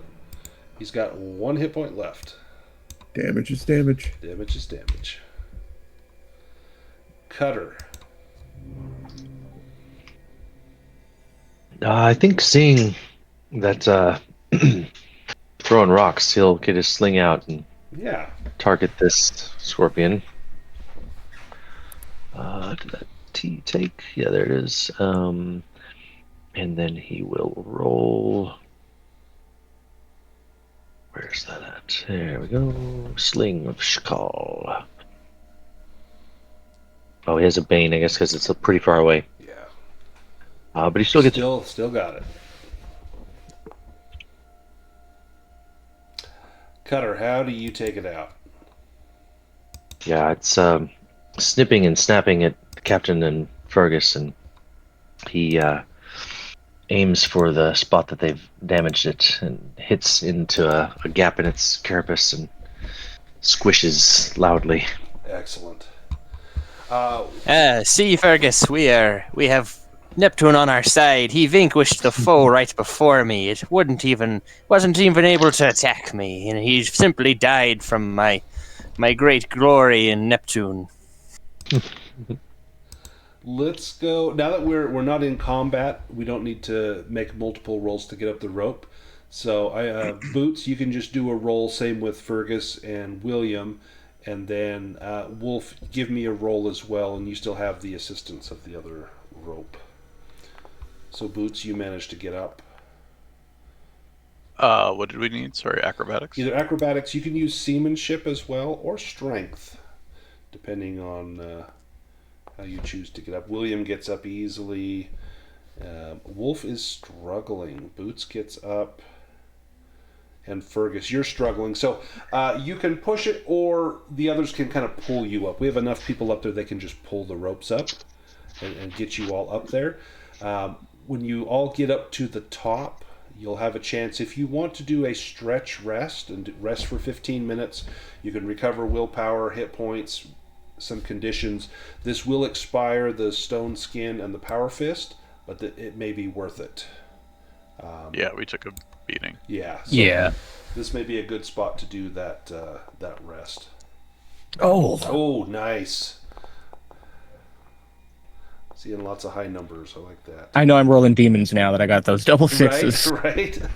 And then if you guys spend some time with your memento, you can heal an additional condition. So if anyone wants to do that, let's take our break now. But when we get back, you can give me a brief little, couple sentences of how your memento helps you to heal that condition.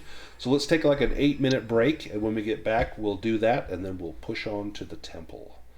So I will see you all in about 8 minutes.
Be out to forget me. A hero in armor and truth. Bards tell my legacy. The flame of my torch illuminates the enemy. A win in a battle, you win foes asunder. Deeper I venture, the deeper I wonder. The bodies pile up before me, the corpses I plunder. The deeper I venture, the deeper I wonder. Crafted from numbers on living paper. I skip from the mundane to a needle paper. And while in real life, my fate is unspoken.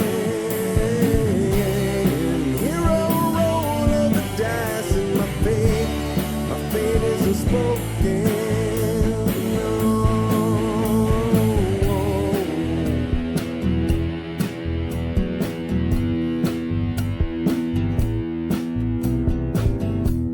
I drink my last potion. I charge through the open gate.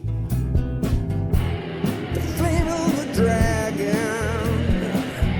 Try to seal my awful fate with a handful of dice. 5 times I roll 20. The dragon goes down. The DM will bloody.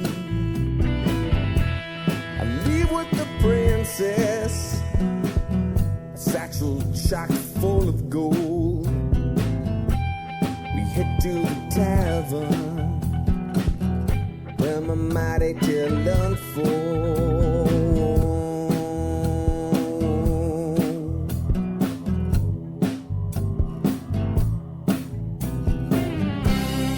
Crafted from numbers on living paper.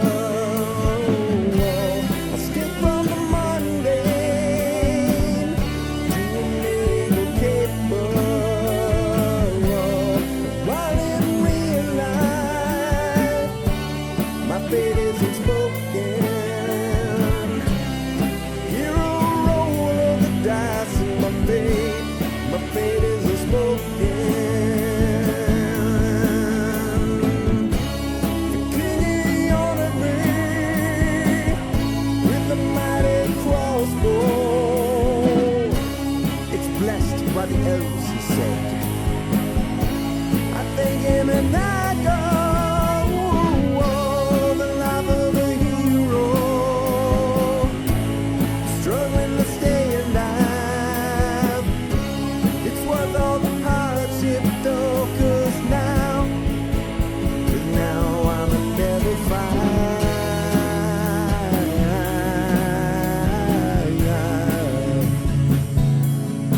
Level 5.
All right, I am back. Sound off if you're here.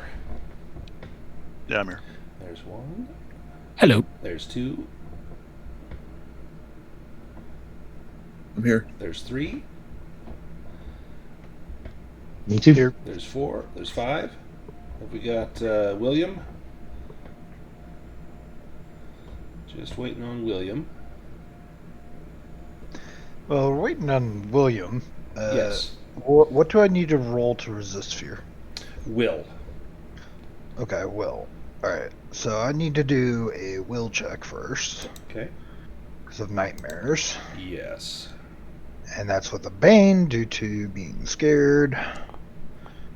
So I roll. Let's see. I got 13. Nice. You're good. Succeeded. Okay. I'm so here. Now I can do the shift rest.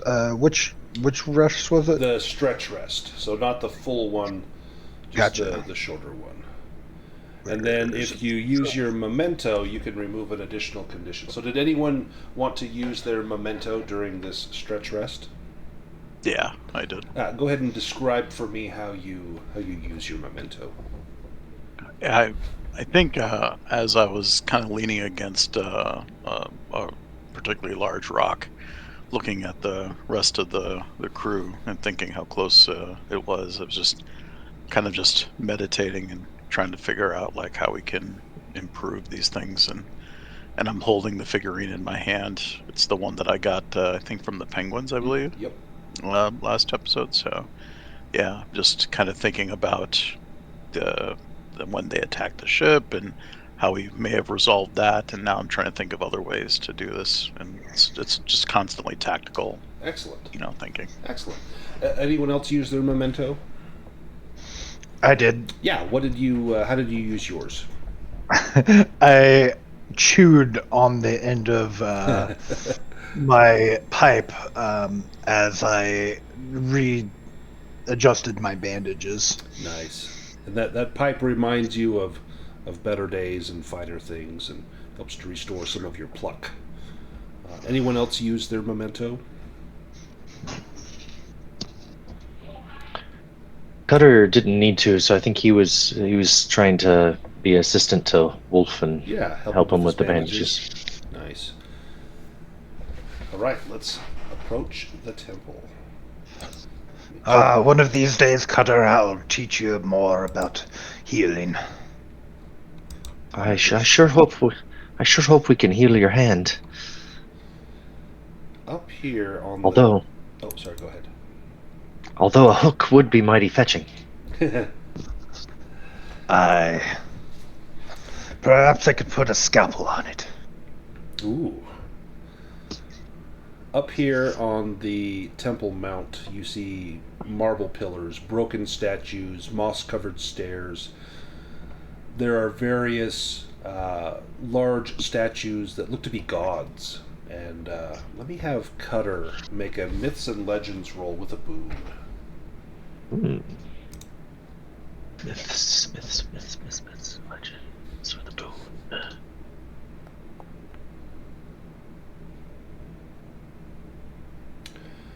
I think he's what is he? And he's maybe a little disheartened still, thinking about his friend's his hand missing. You think It reminds him of something. You might recognize this statue here. You think this is a statue of the Brine Mother. Oh, I don't know. She's got more robes on her than the first statue I had. But I can see some resemblance, yeah. Captain, I think maybe this temple honored at least the Brine Mother, maybe other gods. I see a statue over here, too. Yeah, this one over here looks like a... this might be... You've seen some iconography of this. You see the lightning bolt kind of emblazoned on his chest. This may be a statue of Tempest. And here you've got two extremes of deity. Aye, it says right there, Temple of the Brine Mother, up on that epitaph, up on the top. And William is, of course, illiterate. Now, Cutter, give me a spot hidden roll. Yes. Oh, nice. You see her outstretched hand. There's something in it. It's shiny. Us Raven Eyes, Captain. We never miss a shiny detail, and he'll start to try to make his way that way. See something over there? Aye. Just if I could just quite reach her hand, and does he need to kind of climb? I think it was the other statue. Yeah, right? Yeah. Why are you going over there? Yeah, this one over here. Oh, oops. Oh, my bad. I was looking at the. I had my character sheet covering that one. I didn't see you click it. Yeah. Okay. Yeah. As you get close, you look. It's a small bronze key.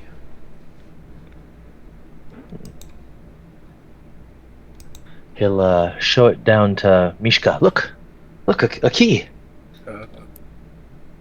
It looks to be Yeah. too small for a lock. You don't know what this might be for.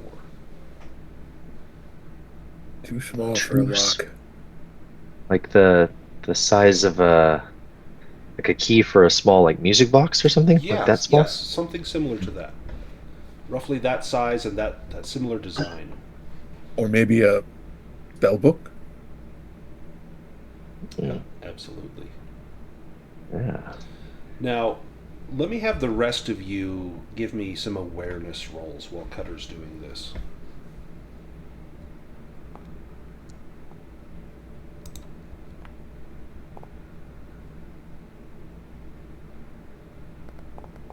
Ooh, Mishka with a dragon. So, Fergus, you see a perfectly preserved silver coin, and as you study it, you know this thing is probably hundreds of years old. It talks about a king that you've heard about, in your youth. This coin's sitting out here. I mean, this silver should have long traded hands and been lost, but here it is, this ancient piece of silver just sitting out here on the stone. Does And it look weathered?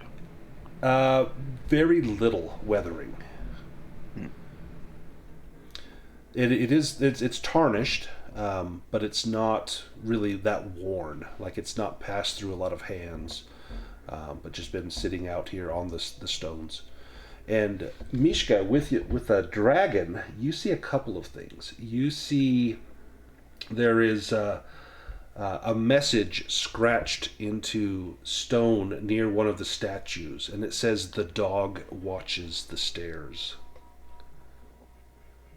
And William, you see a weathered carving of a young. It looks like a man with a beard, and the eyes have been scratched out.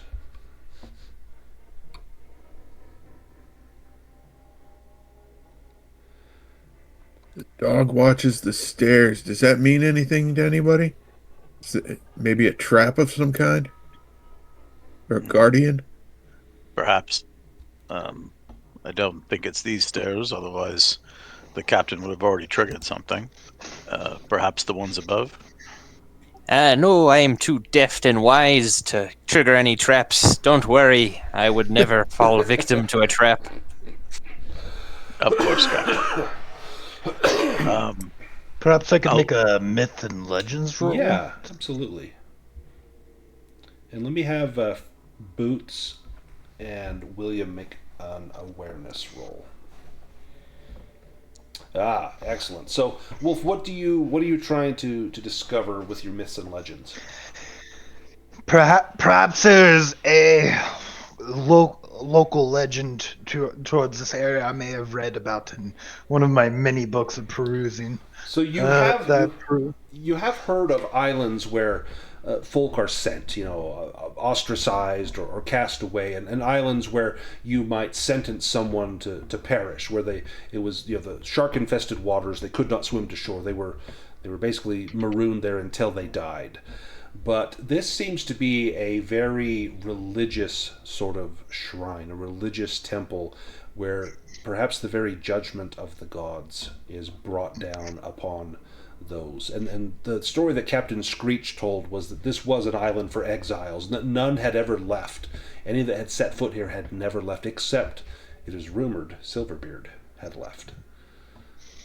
And William, you are the first to hear it as you reach that landing at the top of the first set of stairs.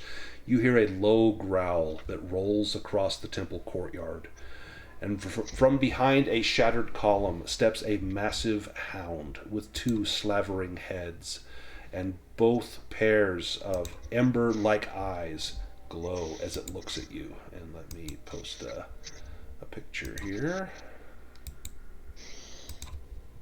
There we are. Come on, show me. There we go. There's our answer. And you see it emerge from the temple. And I'm going to drag us all into initiative.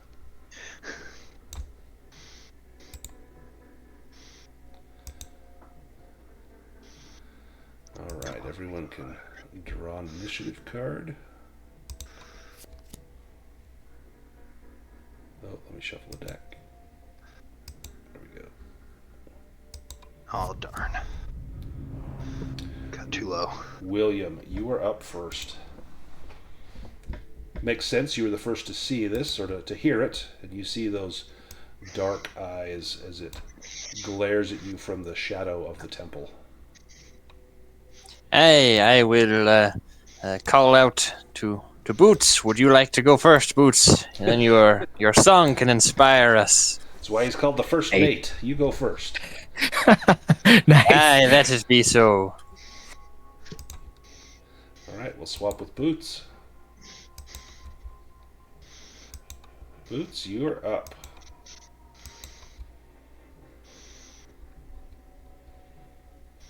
What's the range on my whistle? I can't see where it says it. And I think it's 10 by default, is it? Yeah, so I think anybody within 10 meters. I don't think it's... I'm not retreating. I'm just moving into the middle of the party to do a musician, just in case. Very bravely.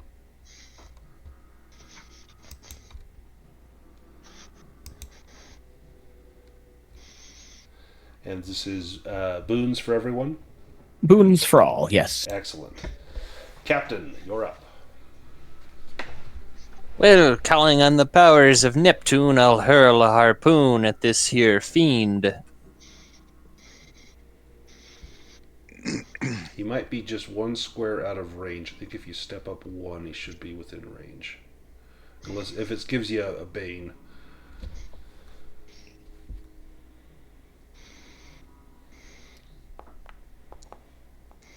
Oh, thank goodness for the boon. Nice. 5 paltry damage. But still, it hits. Looks like its armor absorbed 1 of that. Mishka, you're up. Yeah, I think I'm going to cast Stone Skin on myself. Okay. What power level?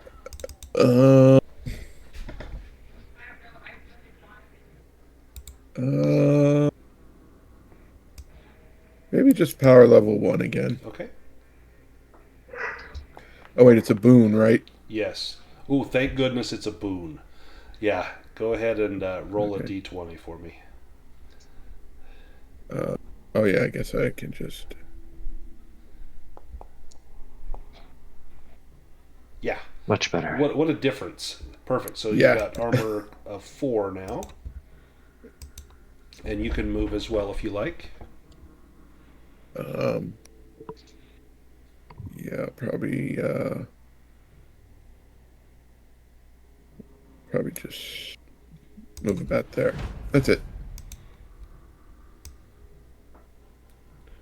3, 4. He'll double move. Can he go again? Yep, that's his first action. Is a double move. Oh shit. His second action is an attack. These guys don't have the table either. What gives? Sorry, let me fix this real quick.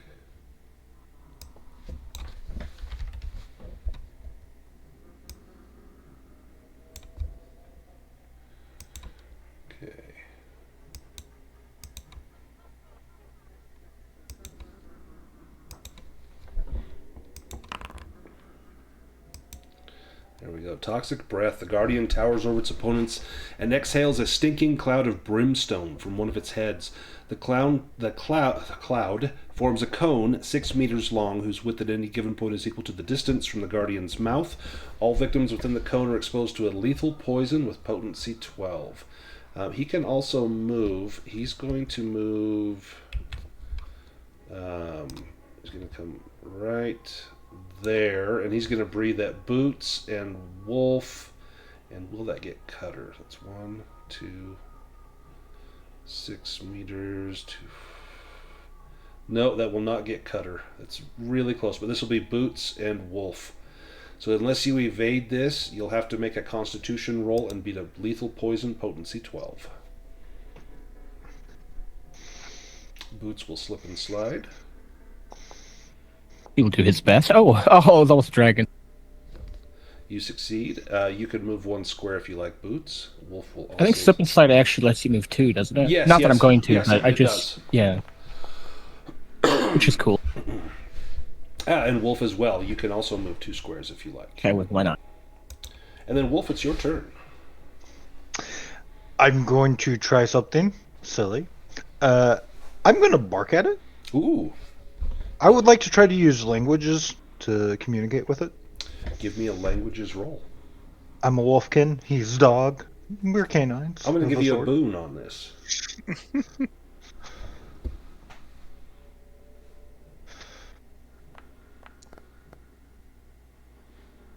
Nice. What are you trying to bark at him? Stand down. We mean you no harm. We're here to find a dastardly villain. He barks back at you and says, "The gods decree that all who set foot here are villains." We were not cast here by the gods. We have come here in search of a villain who may have escaped from here. Give me a persuasion So that we can bring roll. him back. Ooh. Okay.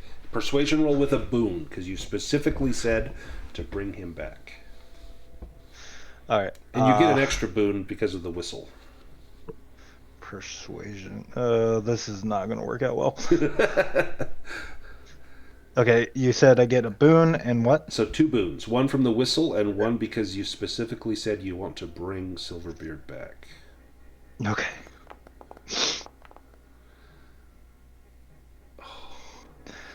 Do you push it? I want to.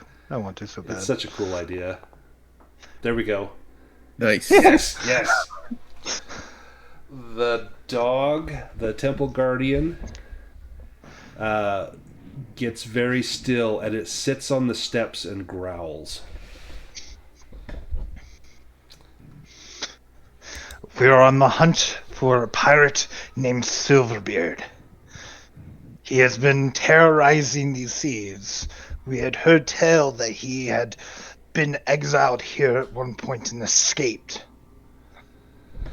The dog whines and whimpers, and then walks over to this ruined section of stairs, and begins to sniff at the ground and paw at the ground. Fergus, it's your turn. Did you want to attack him when he walked past you? I think I normally would have, but hearing Fergus bark in the language that I understand, You know exactly what he's saying. And I turn to the others because I realize they probably don't, and I tell everyone to stand down. Nice. Well, this is going a totally different direction from what I had planned. Do you go over and see what the dog is looking at?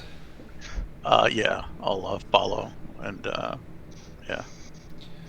You see a few things. One is it looks like old shackles bolted into the temple wall, and one of the chains has been snapped violently. It looks like it's been broken open. And you also see some writing on the stone, and it says, "They left me here to die. The beast hunted me. She tried to take my eyes.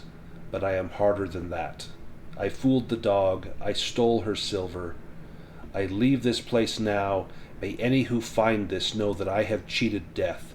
Chains held me once, I will never wear chains again.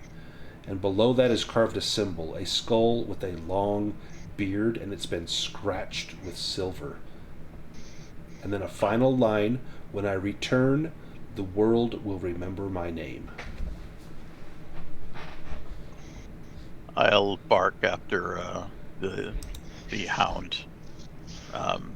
So he's escaped. And the hound whimpers. What did he take from you? We will get it back for you. And the dog begins to growl deep within its chest. And you know that the dog has a mission. It's a tool in the hands of the gods. And it has not been able to complete that mission because Silverbeard has cheated death. So you want us to bring Silverbeard back here? And the dog lets out a very enthusiastic bark from both heads simultaneously. I turn to the captain.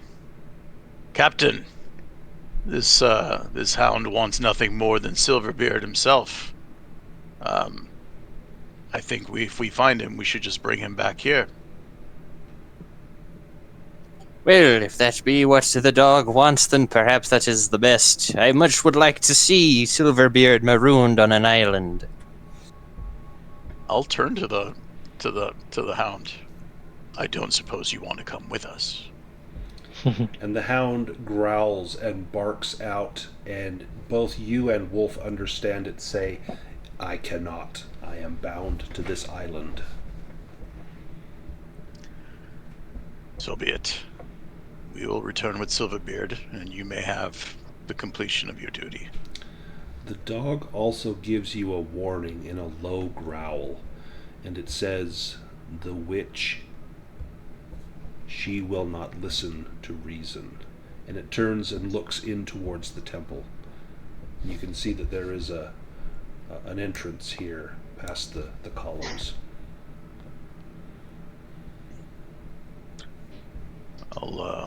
I'll walk over this way to talk to the captain and to Boots. Boots is hiding from this dog. Apparently, Captain, there's some witch inside, but Silverbeard is not here. What do you want us to do? Well, is the witch evil? What are her intentions? Perhaps we should vanquish her if she is an evil witch and rid the sea of her, for Neptune would not want evil to be done upon the seas. I'll turn to Wolfhound. Wolfhound, ask him about the witch. Is it the hound's wish that we deal with the witch?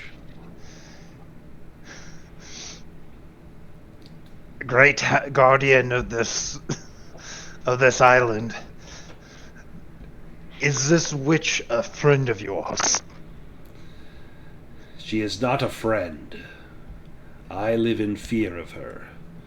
Like me, she is a tool of the gods, but she is not beholden to their laws. She is as old as the gods themselves.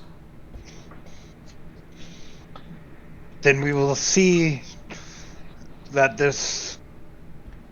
we will see to this witch on your behalf and on behalf of the gods to see what can be done. And the dog lays down and begins to lick its forepaw. Captain? Looks like we need to go hunting a witch. Aye, indeed, and then perhaps that dog of yours could tell us where the witch keeps her treasure. Surely it would be inside the temple. You want to go check on this witch that's as old as the gods? I don't see why not. That seems like a reasonable thing to do. She's probably quite frail if she's that old. Seeing see. the dog lick its paw, Cutter would come over and also maybe notice the writings. Could he reflect back in his time sitting in Layla's temple of anything he might have heard her say about the god or goddess of death? Yes. Give me a myths and legends roll. Would you be able to like repeat or copy in the things that we learned there? Let's see what he gets here. Oh, right on. Nice. So you want what the writing was that you saw? Yeah, it seems like we've got a statue with its eyes crossed out and something about tricking the witch and stealing her silver, and we've got a silver coin, and Cutter's small mind is trying to piece things together. He might even start to mumble out loud a little bit, and maybe it inspires his smarter friends like the mentalist and the animist. Yeah, let me pop this in, and I'll copy and paste. If we could just figure out how Silverbeard tricked the witch, or something about the eyes or the silver, If only Layla was here, she would know, I'm sure. Let's see, where is it? Right there.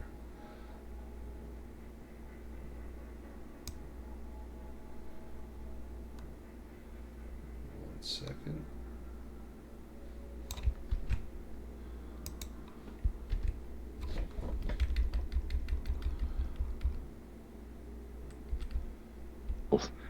Cautiously start to pet one of the dogs behind the ear, one of the dog heads behind the ear, as he ponders to himself. And the dog receives your pet with apprehension. It's probably never been petted before, but it definitely seems to like it. Its back leg begins to twitch as you scratch it behind the ears. You recall that from Layla's teachings, the Brine Mother represented life and growth, but there was also Tempest, was the storm god, who could be considered one of the gods of death. And there is a representation here of both life and death, and the cycle of life here on the temple. And that the only way that one can cheat death is through undeath, and that is considered a terrible thing. You know, the undead should not suffer to live, according to Layla. You don't know about this witch. It's possible she could be undead or something that is incredibly long-lived. You don't know for sure. You've never heard a legend of a witch being here on the island. It may be that this temple guardian, this dog, was here first, and the witch came later. It may well be that she was here, or perhaps she was brought here by the gods as well, to ensure that judgment was wrought upon those who deserved the gods' judgment. Well, whatever we do, we should guard our eyes. This witch may try to take them. Cutter will grab a strip of cloth maybe and just have it over his forehead, ready to pull down. Nice. Encourage the others to maybe do so. And he'll say, keep your eye on that silver, Fergus. Aye, I will take a handful of grime off my feathers and rub it across my eyes. Here, Cutter, you can use some of the same. It'll do better than that cloth you have there. I'll actually toss the silver to Cutter specifically, since I know he can get around pretty quickly. Yeah. And I figure you might know what to do with it when the time comes.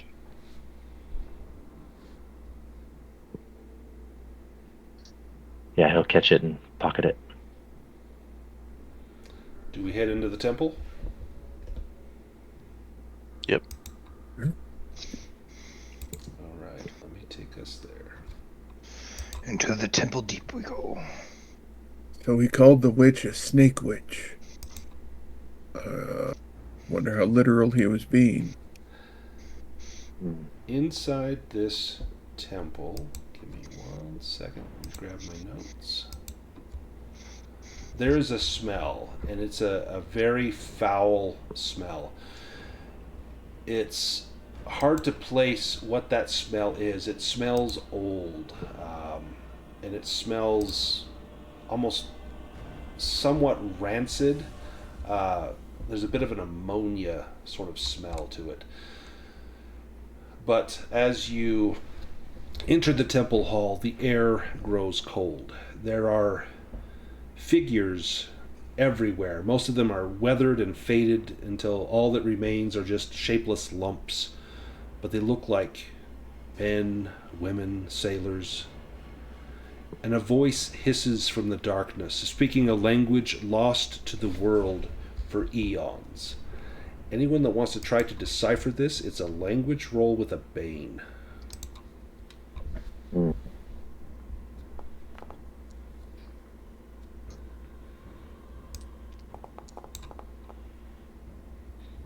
I know my stuff.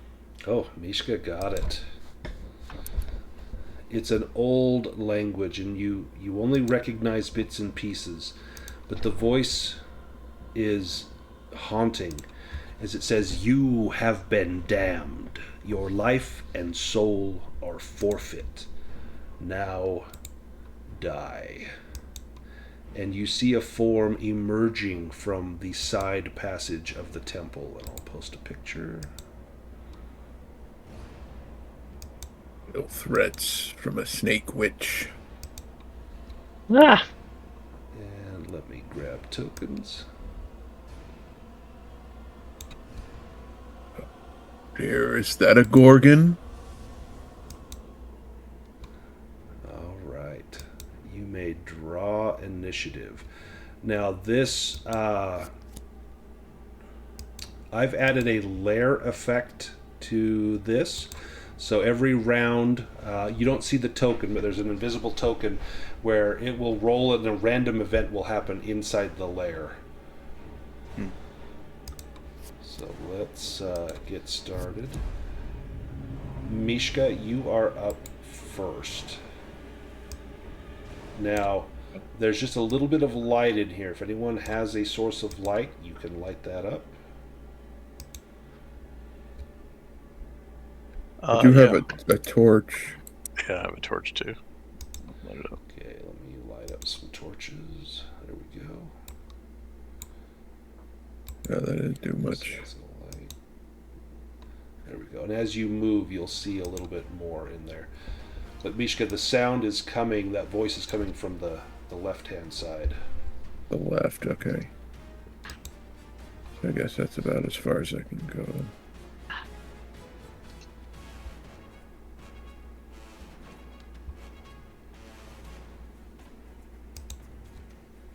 You can see something on the ground over here. It looks like an old bronze shield.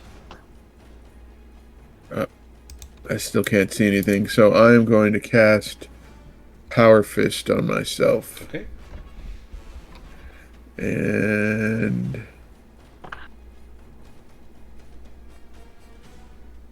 yeah, I'll do first level. Nice. You Go. got it. William, you're up next. I will make sure that coating of grease is good over my eyes, and then I'll tight 'em close them tight and shut, that I won't see whatever terror lies in the darkness. Well, you see nothing right now. Aye, but I will listen intently, that I might hear the danger coming for me. Give me an awareness roll.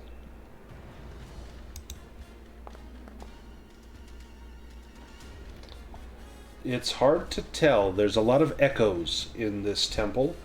You can hear the faint dripping of water now and then, but most of the sound seems to be coming from your left.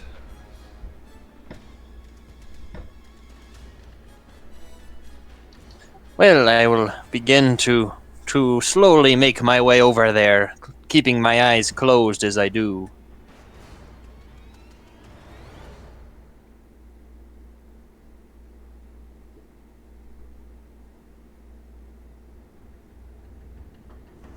Wolf, your turn.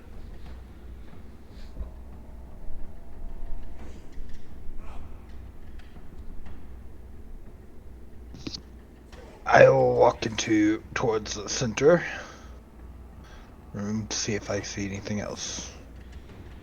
Can I do a spot hidden? Yeah, give me an awareness roll. Awareness, okay.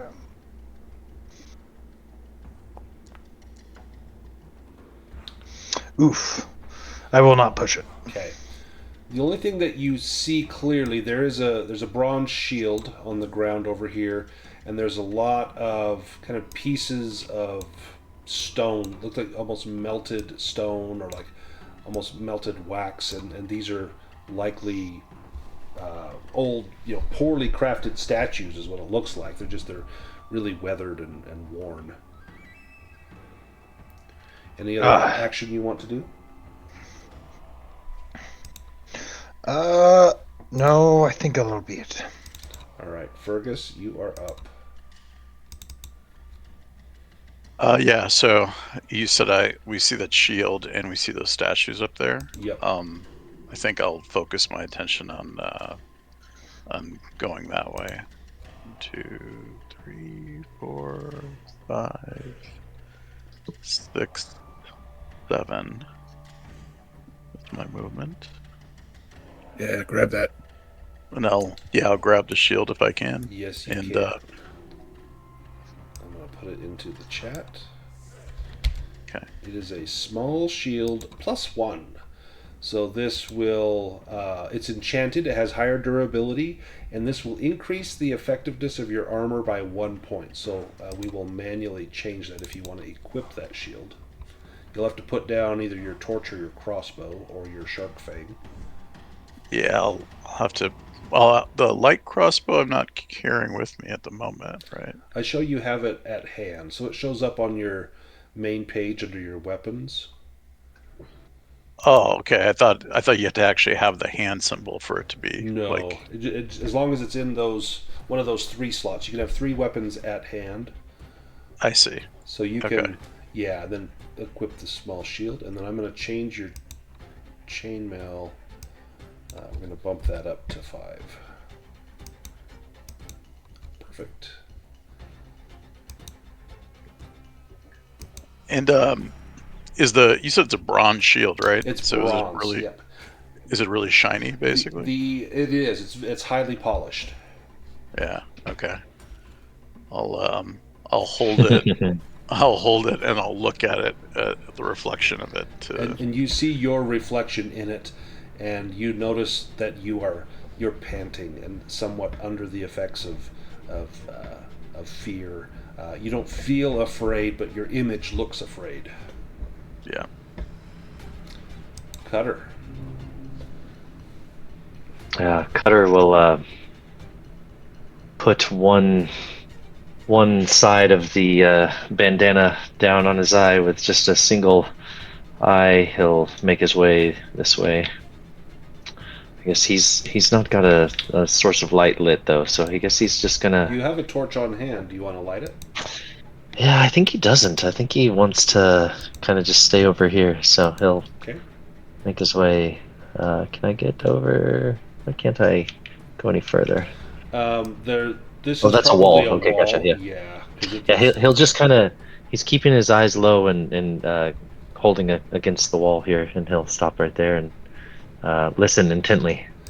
All right. Well, here's where the poop hits the propeller. From the darkness, she comes. And as she comes into view, anyone within 30 meters that has not specifically said they are avoiding eye contact, so Cutter and William, you're okay. Everyone else, you need to make a roll as you see the eyes of the Gorgon. This is a will roll, and this is to avoid eye contact as you see her. If you fail, you turn to stone and can no longer move or perform any actions, but also cannot take damage. And after 2d6 rounds, you die. Unless you make a successful will roll with a Bane or a Dispel spell will undo it, assuming you are still alive.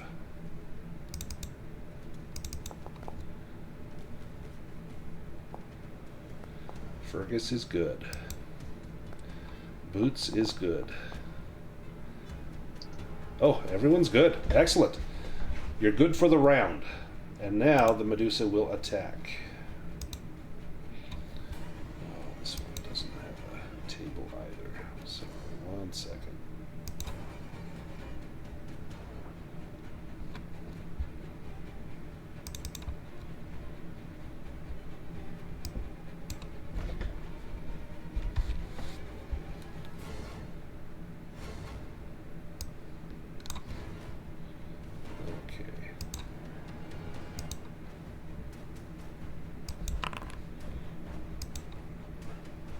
The Medusa repeatedly strikes an opponent with her weapon, inflicting 2d6 damage. This is a ranged attack with her bow.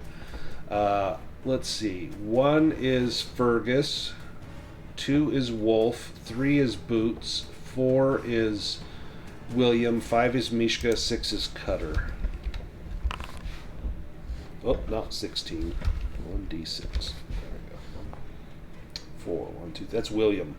So William, this is coming at you. It'll be 2d6 damage. Do you do anything to try to avoid this? You can parry if you have a shield, or you can slip and slide.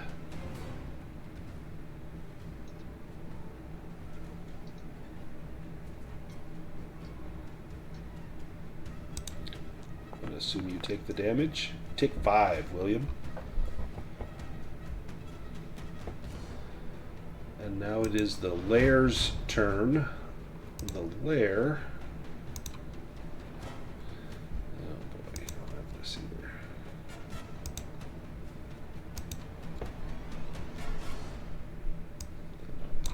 Does the lair just always go after? No, it draws an initiative card.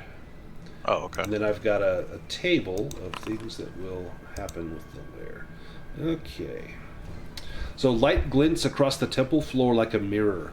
Moonlight, actually it's going to be sunlight, flashes across polished marble. Everyone must avoid the Medusa's gaze this round, so everyone needs to make that will roll. Again? Yep. This is the Lair action. As there's a flash of light. Oof. You want no. from William and Cutter as well, or no? Yes, William and Cutter as well. Wolf turns to stone. He's the one with Dispel. This is bad. Oh, and Cutter turns to stone.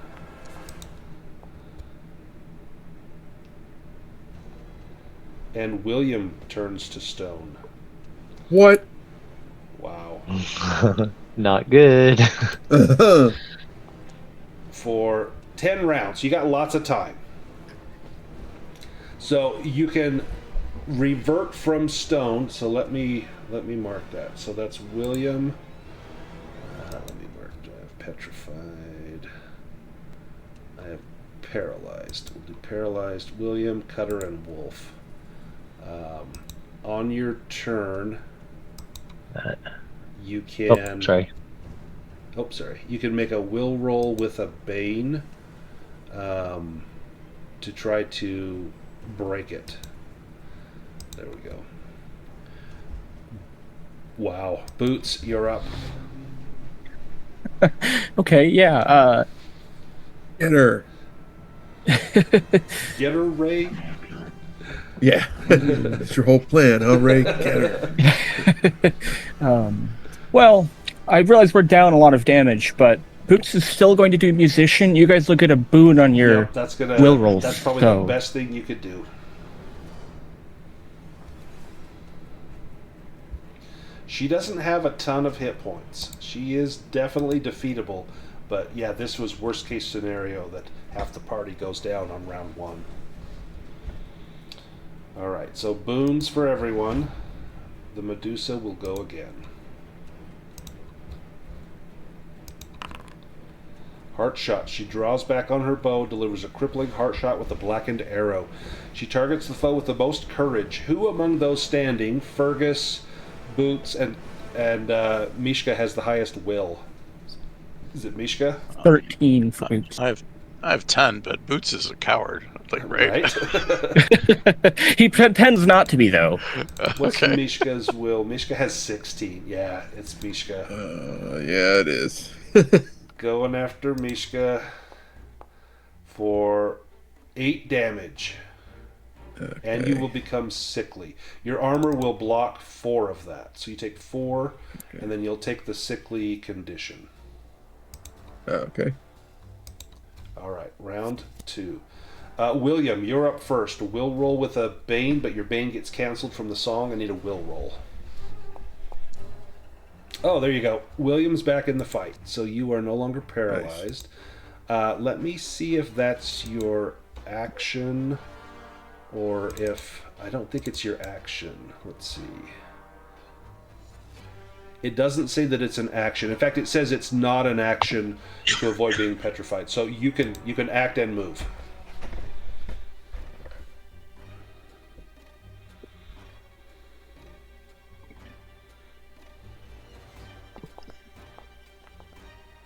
Oh, thank goodness for the boon. That has paid for itself multiple times. That's a good blow. Nice. And Boots, do you want to swap? I'm not done with my, my sorry, turn. Sorry, go ahead, William. Ooh, Haul in the Line. Tell us about Haul in the Line. You've not used this before. Yes, William strikes the witch with his harpoon, and then he pulls taut on the line, and it topples them over, and now they must make an evade roll, and if they fail, they'll be prone on the next round. And you rolled a 9, so it says they must beat or exceed the numerical value of the attack roll. So they have to beat a 9 on an evade roll, or she will be toppled. She is not toppled. Good try, though. Boots, your turn. Yeah, Boots will swap. Maybe with Fergus. Yeah, I'll go. Perfect. And I've turned away from the Gorgon, and I'm using the shield's reflection, so I'm like staring at that to try to find where she is, and Perfect. I'm basically just basically walking towards her to attack her, but using the reflection to see. So normally, if you're closing your eyes or if you're blinded and trying to attack someone, you have to make an awareness roll. I'm going to give you a boon since you're using the reflection from the shield to see her. Okay. And then, so it says my weapon is broken. Oh, but... with your sword, you'll just get a Bane on it. Okay, so it just gives me perform action. It doesn't allow me to choose anything. Should I just... Oh, okay, now it does it. So, it doesn't have the Bane listed here. Is it automatic? Yeah, I think it's automatic. Okay. So do I get 2 boons? Because you're giving me 1, plus I get the one from... Yes. Musician, yeah. Yep. Okay. And if you mark an item broken, it gives you a Bane when you try to use it. Okay. Oh, yeah, there it is. Nice. Roll damage. Solid blow. Nice. No blood from her yet. Her turn. No. Yep. Do you want to move anymore? No, I'll stand my ground, but I'll watch her reflection, and I'm basically just keep my eye on that. Snake bite. This will go after Fergus. You'll suffer Yep. 1d8 piercing. You'll be injected with lethal poison if it penetrates your armor. You taking this hit? Yeah, I'll take it. 7. I think that gets through your armor. Yep. So you'll take So, I think 2 damage, and then give me a Constitution roll. I'm going to roll for the poison. so can I ask how this works with I. O'Brien? Ooh. Yeah, so I think I. O'Brien is just for diseases. Not for poisons. Yeah, but Okay. Wolfwound does have a lethal poison antidote. Okay.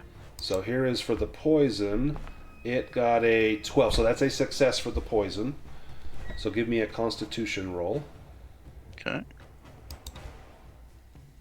With a boon? With a boon, yep. Nice.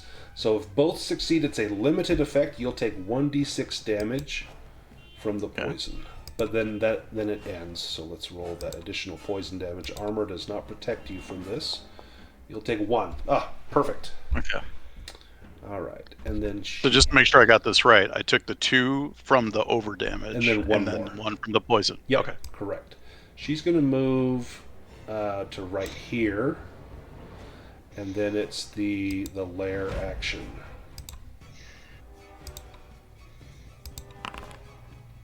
You hear the desperate voices of whispering echoes from across gulfs of time. Don't look at her! Don't look! All of you need to make a will roll to resist fear. William is fearless. If we're already turned to stone, do we Yeah, need no, if you're turned to stone, you don't need to make a roll. Oh, oops, okay. Oh, wasted a dragon cover. Oh, man. Shucks. We get boons, right? Yes, you get boons. Yeah. I'm gonna do that. Excellent. Wolf, a will roll normally with a bane, but you get a boon, so it'll cancel out. I need a will roll to break the paralysis. Nope. No, you are still turned to stone. 9 more rounds, and that will be permanent. Mishka. All right, Medusa. Rise. I'm going to cast Levitate on her. Ooh. Now, she has wings. I will warn you that. Oh. Oh, my those are whole cool. plan. I didn't even see those, but yeah, that's a Yeah, cool in type. Dragonbane, the Medusa has wings. She's already so strong. Do they need wings too? Right? I love it. I was going to do it like power level 3 and drop her. Yeah, she would just hover to the ground. So rather than make you waste the willpower, you do notice she has wings. Okay. Well, then I'm just going to run up and punch her in the face. Now, are you trying not to look at her as you do this, or are you... Yeah. Okay, so that Yeah. you make an awareness roll, and you get a boon on that.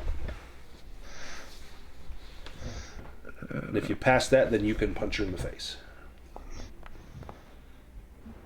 Ooh, we'll take the 7. Ooh. Yes. Yep. Go ahead and punch. Okay. Then add the additional 1d6 damage to that unarmed strike. Yeah.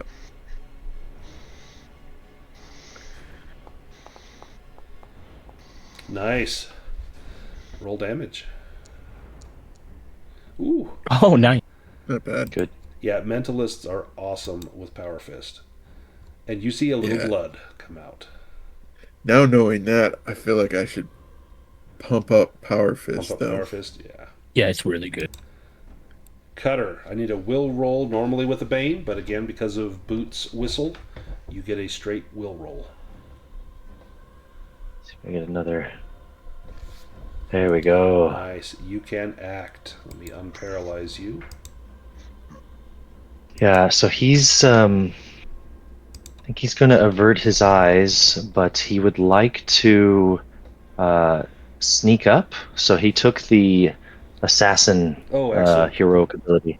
So he's going to also try to sneak. So what do you want me to roll first? Awareness? It'd be an awareness roll with a boon. Okay. You can probably see her shadow from my torch because I'm still holding it. There you go. Nice. Oof. Thank goodness. Again, that whistle. Man. Yeah. I feel so useful. It's amazing. Yeah, so All right, now and make then an attack he'll- roll with a... You'll get an extra boon on this if you do Well, sneak do you- attack. Yeah, do you? I think the rules say I need to make a sneaking roll to come up unnoticed to her. Well, so it depends. Do you want to use... Oh, you don't have sneak attack. Or you... Sorry, you can use backstabbing if you want. If you do that, you don't have to sneak up. You just need a friend that's within 2 meters of her. Yeah, I'm trying to. So if you look at assassin, it says you have to make a sneak attack, and the sneak attack requires you to make a sneaking roll in order to do it. And it says you can stack it with backstabbing. So Yeah. I'm going to assassinate and backstab if I can. Yep, with you can do a both. couple And you of- can choose to do assassin once you know that backstab is effective. Oh, right. Yeah. Okay. So I'll make the sneaking roll. So if you do that, you don't need to activate backstab. You'll still get the boon. Okay. And then I do need to activate assassin, so I'll use 3 for that. And then make a target to her and a dagger. And then add 2d. Nice. Are you using the bloody peck? Yeah, the bloody peck. Nice. Add 2d8 to that. All right. We'll roll. Come on. Yes. That is a hit. Sweet. That's a lot of dice. Oh my gosh. 1s and 2s though. Awesome. She is going to use her last action in the round to try to evade this. And she does. Otherwise, you would have taken her out. Oh, was that a backstab? No, yes. With a backstab, she cannot evade. Yep. Oh, you got her then. Cut her. How do you do it? Yeah, he's got the bandana over his eyes, and he's just barely looking through the cracks to find her shadow, and he pulls out the bloody peck that Skreech the Unsinkable gave him, and he gets close and hears the hiss of a snake kind of jab, and it tells him right where she's at, and he'll just double hands both into her breastbone, basically. Ooh. As she turns, he stabs up this small little creature, Nice. taking her out. I think I've got something for when she dies. Let's see. Yes, so the serpents on her head fall limp. The terrible gaze fades. Her body slowly turns to stone, cracking apart, and silence returns to the temple. Now, your friend is still petrified. He is still turned to stone.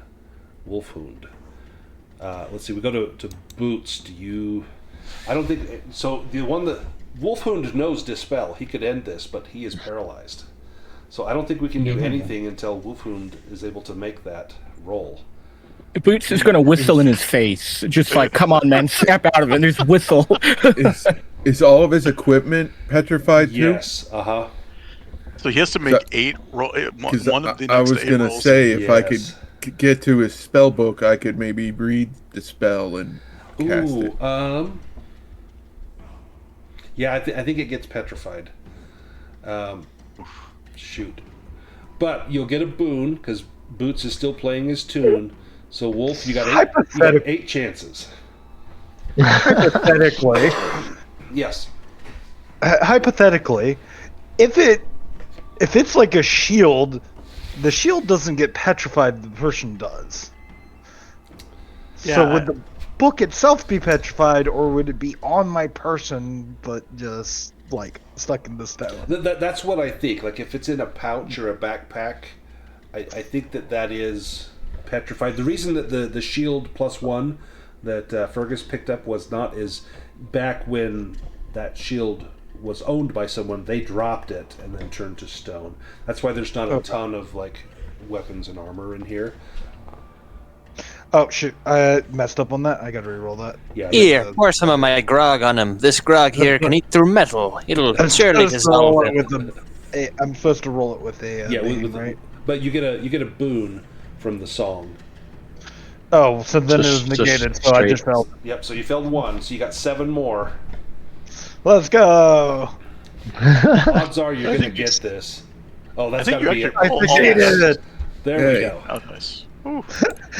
Odds are I failed. No. Can Nice. you imagine if you had failed 8 straight 8 times? in a row. It just was That would not suck. meant to be, if that's the case.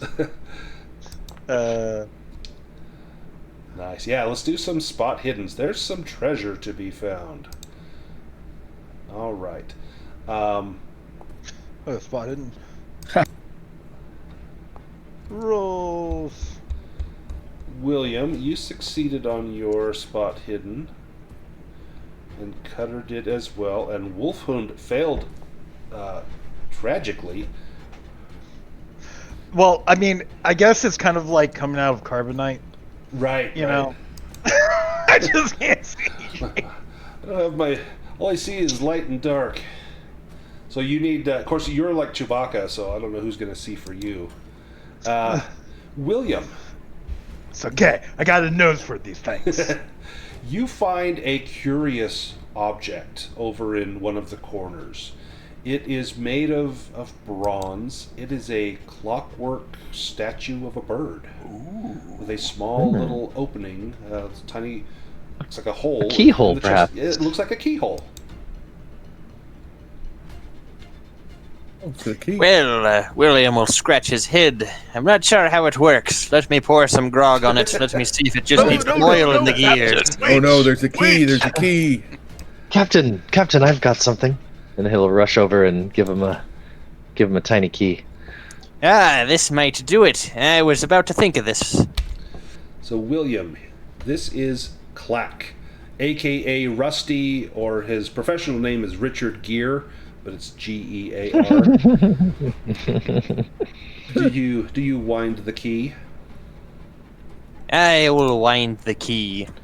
When you wind the key, the wings flap with a little bit of a squeak, and it says, "Storm coming! Batten the hatches! Or don't! I'm not the captain!" Wah!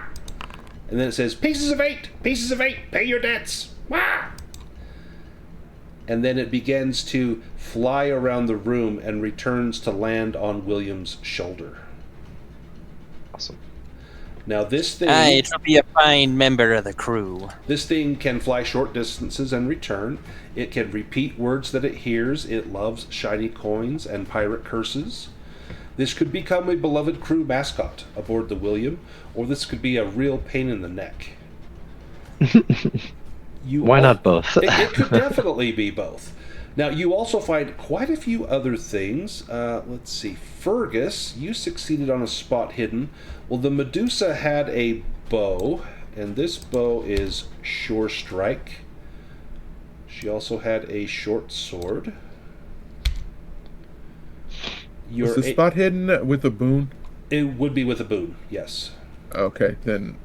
Yeah, so your demon wouldn't necessarily count. Although, if you want to keep that demon, it'll give you a chance to improve your spot hidden at the end. I'd rather roll again and see if I get loot. Okay. I mean, not... I mean, we're talking loot. Yeah, there we go. Nice. I got a 3. Nice. You're able to obtain drops of the Medusa's blood.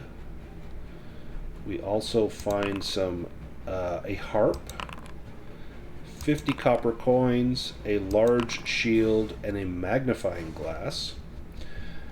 And there are 3 scrolls. And these are for a school of magic that you are not familiar with.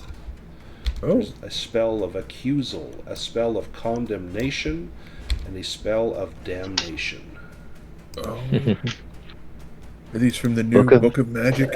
No, I made these up. Oh. This is from a school of magic called Judgment. The Book of Brandon. Exactly. Nice. Hey, Cutter, be a good lad and hand me one of those rags you found. I need to blow my nose. I ran into a pillar. Bonk. All right, who wants the Sure Strike? This is a enchanted bow. It's a long bow, blessed by the elves. It releases arrows straight and true. It rolls a dragon on 1s or 2s. It also boosts your agility damage bonus. Somebody who usually uses bows should definitely use it. I definitely don't, so... The short sword is also an enchanted short sword, so dragons on 1s or 2s. And it has a little boost to its damage. Instead of 1d10, it does 2d5, so you'll do more minimum damage. The drops of Medusa blood. That vial contains drops of the Medusa's blood. It's a potent corrosive agent that can eat through anything but glass. If applied to the skin, a will roll with a bane is required to avoid crippling pain. The drops cause 8d6 points of damage, or half of that with a successful will roll. If the target is reduced to 0 hit points, they are petrified in 2d6 rounds, unless a dispel at level 1 is cast. Hey, let me put some of this here in my grog. It looks like it will go down well.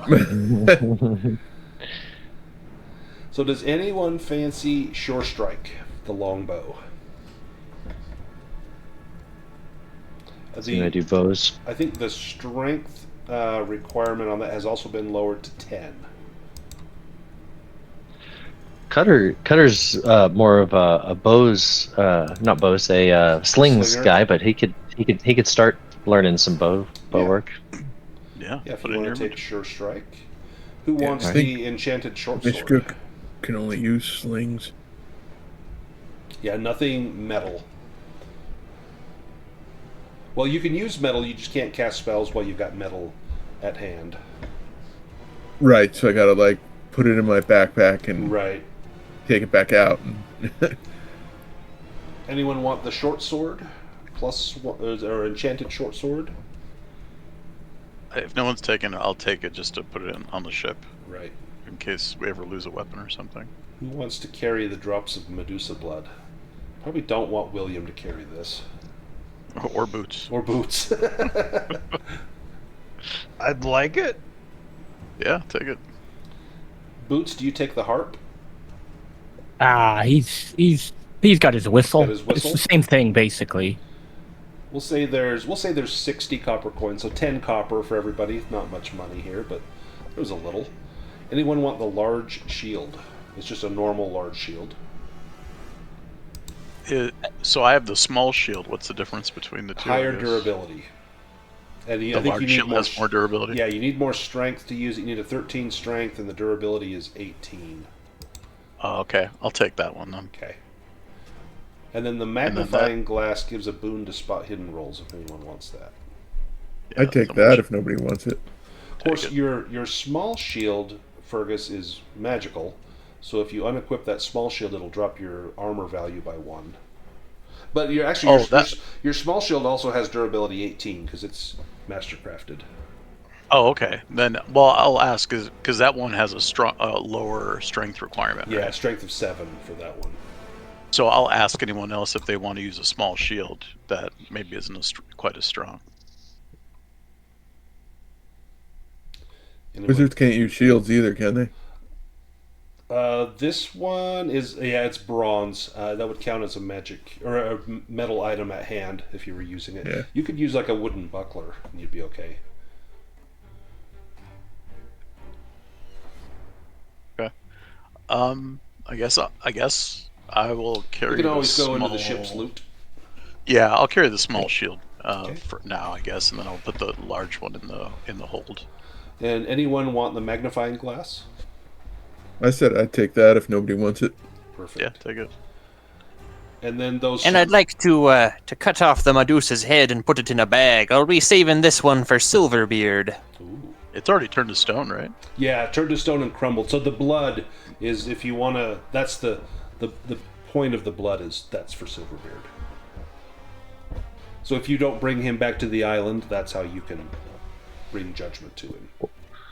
We'll bring the island to him. Exactly. Now those scrolls, those are going to, in just a moment, I'll explain the usefulness for those. So no one has to take them just as of yet, but we'll get to that. As you leave, Did Boots get sorry. the harp? Or Boots did not want the harp. No. If anyone wants Oh, it, they didn't can want take that. it. just sell it for treasure? Yep. Let's go back to the temple grounds, and I've got a little end scene here. Let me grab my notes. When you come out, where are we? As you exit the ruined temple, you see the Brine Mother there, the statue that was holding the key, and Cutter. As you're looking at it, you hear a voice. The wind rises across the broken island, and the statue of the Brine Mother stands silent as it has for ages. For a moment, nothing happens, but then a voice comes to you. Not from the statue's mouth, but from the air itself. It sounds like a gull crying above a crashing wave. And let me get some good music here. Long has the stone watched the tide, says the voice. Long has it watched the condemned brought here in chains, the guilty, the violent, the faithless. The old gods demanded judgment. They always do. The sea remembers. The people of the old cities feared justice, so they sent their wicked here instead. They hoped the island would swallow their sins, but judgment cannot be thrown away like a stone into the surf. The tide returns all things. The wind begins to pick up as the voice continues. One man came here who would not break. One man who devoured the fear meant for him. One man who escaped. You seek Captain Silverbeard. He fled this place, but he did not escape judgment. Step forward, Cutter, you who carry the weight of choice, you who stand between the sea and the law. Do you step towards the statue? Yeah, I think he does. Cold mist rolls off the sea and gathers around the statue. The salt wind fills your lungs, and your heartbeat echoes like waves striking stone. And the voice gives you a charge. Justice is not vengeance. Justice is the tide. It comes. It cannot be stopped. It cannot be bargained with. It only waits. You feel a cold weight settle into your soul. The knowledge of judgment flows into your mind like the rising tide. And you have just gained, as soon as I put it on your character sheet, a new skill. Let me put it on there. Judgment. So you have a skill, and it will be at level 12. So it'll show up in your character sheet as a secondary skill. This is a school of magic. This is old magic. This is judgment. And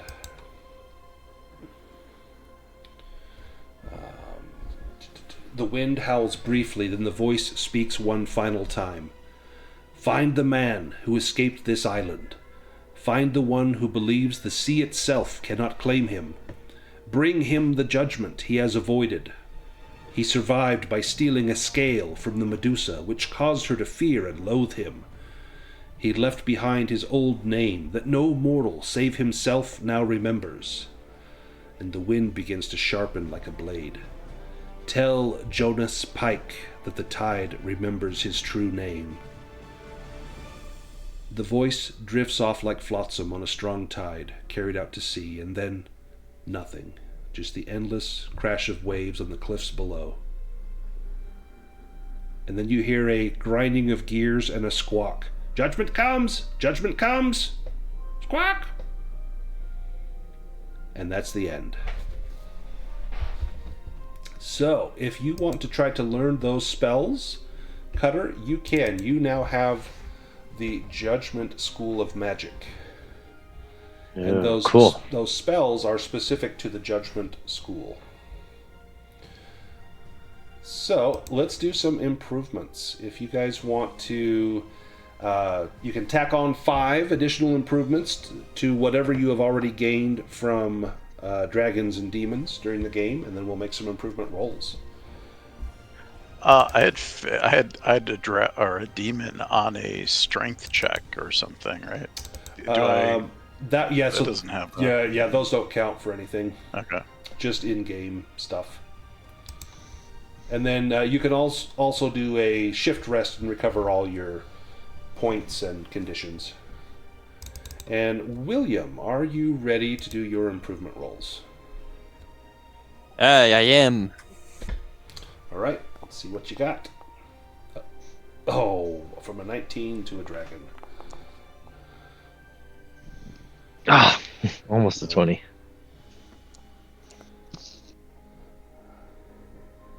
No, you rolled what your seamanship was. You've got high scores here. Nope. Come on, beat a 13. No.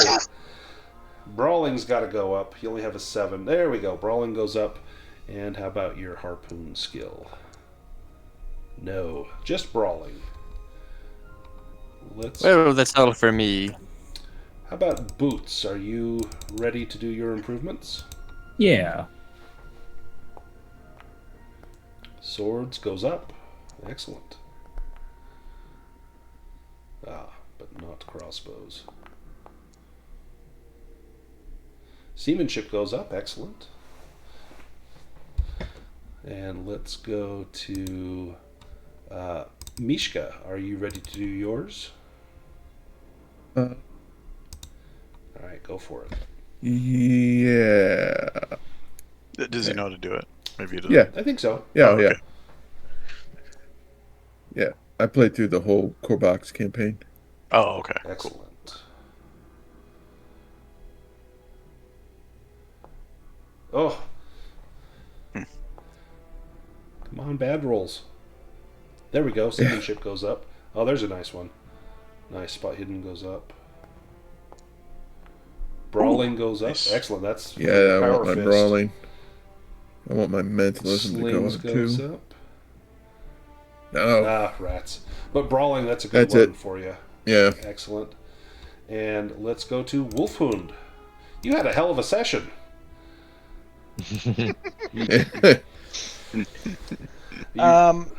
Couple things. Yeah.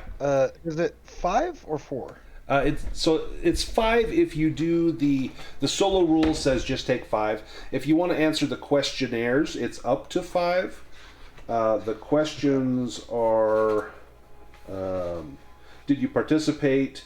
Did you explore a new location? Did you defeat one or more dangerous adversaries? Did you overcome an obstacle without force? Absolutely. And then did you give into your weakness? Would be 5.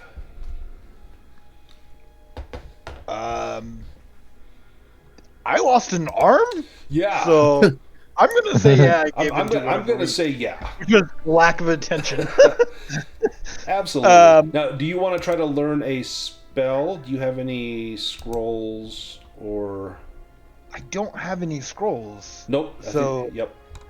So you would be. I can't do anything. But you Is can- there a way I could try to get like a higher rank? You'd have to have a teacher or a scroll, and no one here would be able to do that for you. But you could try to improve your skills in those, your levels in those. So if you want to pick your additional improvements, and then go ahead and make your rolls. Okay, while I do that, just as a side note, I will, while the goddess is talking to Cutter, I would have walked over to the Temple Guardian and let him know that half of our promises have been handled. Oh, excellent. We're heading off to go do the rest. Excellent. And he actually he licks your hand. You definitely have an ally in him. It's almost like he appreciates what you've done by destroying the witch. Okay, I need to bring up my crafting. Where is crafting? There's crafting. 4.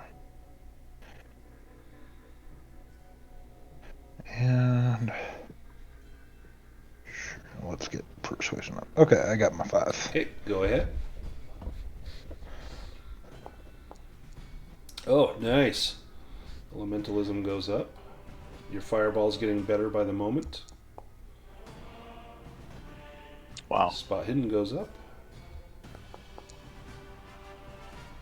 Oh, darn. Darn it. It's one of my lower ones. Oh, wow. Nice. Rolling great. It's almost worth losing a hand. Nope. Well, I just jinxed it. Excellent. Nice.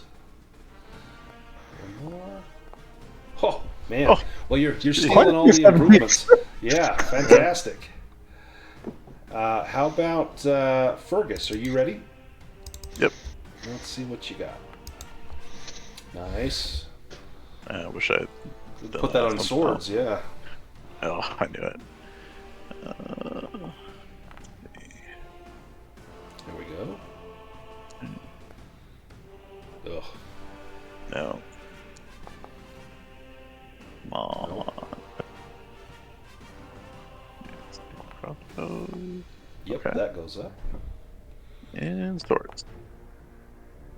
No, darn it.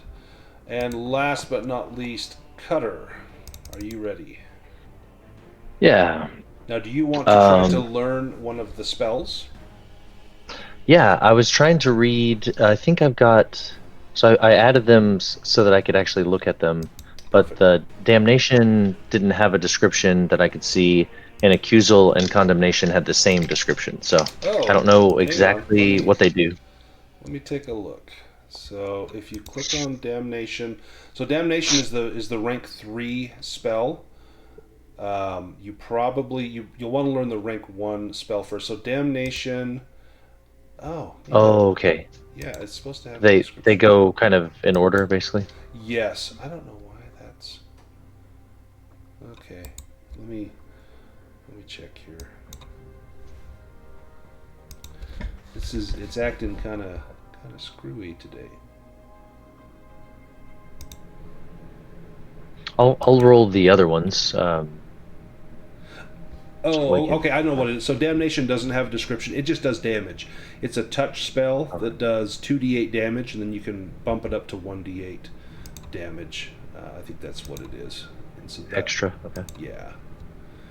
And then I think accusal. I think that's the rank 1 spell.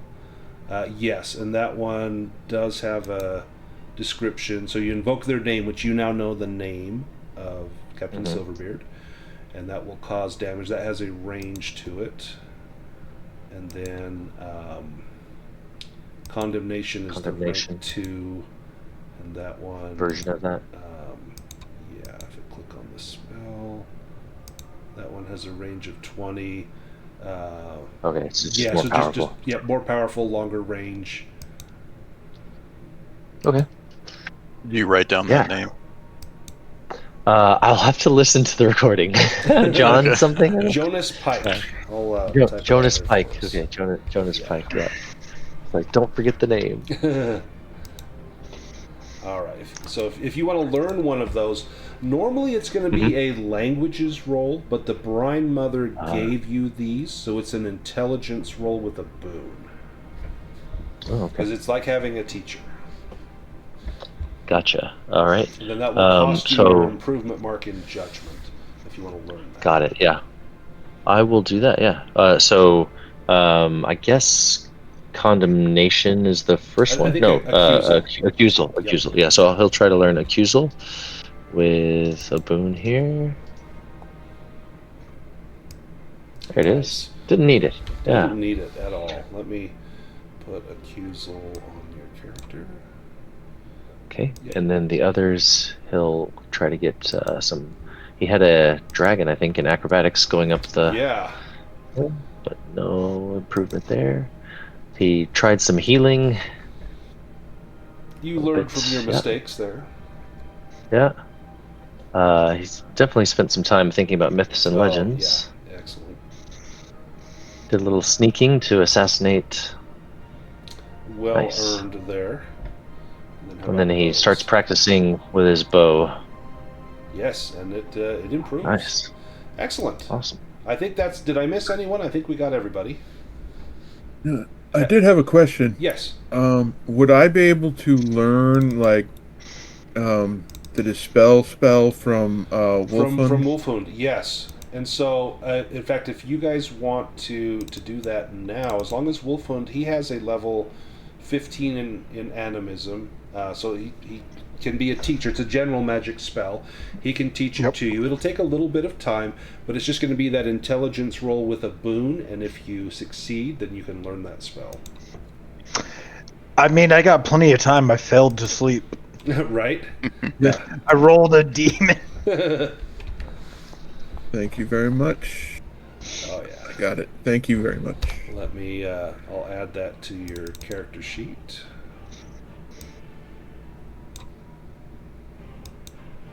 There, now you've got Dispel listed. Perfect. Excellent. Now there's two of us that can do that if we need it. Yeah, because I'm thinking we'll be okay. We got someone that can do Dispel, and then it's not good when they're the one that gets turned to stone.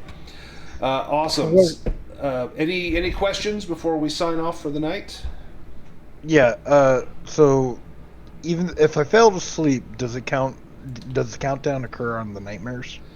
So technically yes, but we're going to have several days out on the ship, and so maybe for your next vignette, it can be about something that happens on the ship while you're not able to sleep and having some nightmares.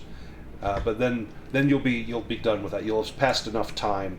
'Cause in fact, it was a couple days to get here, so I'm going to shorten the time on that by a couple of days. Okay. I'm going to make a couple of days of time pass. And let's heal from a day. I think it was 3 days, so we'll pass this here. There we go. So yeah, then let's just do, that'll be a fun vignette for you, is like, what do you do late at night when you've got the watch and you can't sleep, and you begin to have these nightmares and see visions out on the water. So, any other questions? Awesome. Do you guys know Thanks what for the session. Yeah, do you know what I based this on? Can anyone tell? Anyone watch movies in the 80s? Mm-hmm. Yeah, of course. Clash of the Titan. Titans. Oh yeah. Yeah. Nice. So Yep. totally lifted it from there, and that was the sort of stuff I grew up on. So I absolutely. should have realized with the scorpions on the beach. Right. Yeah. Like there's little blood. The scorpions come up, and The mechanical owl. yep, exactly. Richard Gere, or Clack, whatever his name is. So yeah, very very cool. Awesome. So Ubik, this was your first time sailing on the William. Did you have a good time? Yeah, that was awesome. It's a super enjoyed fun campaign. Like, this is the one I look forward to the most, and we play about once a month.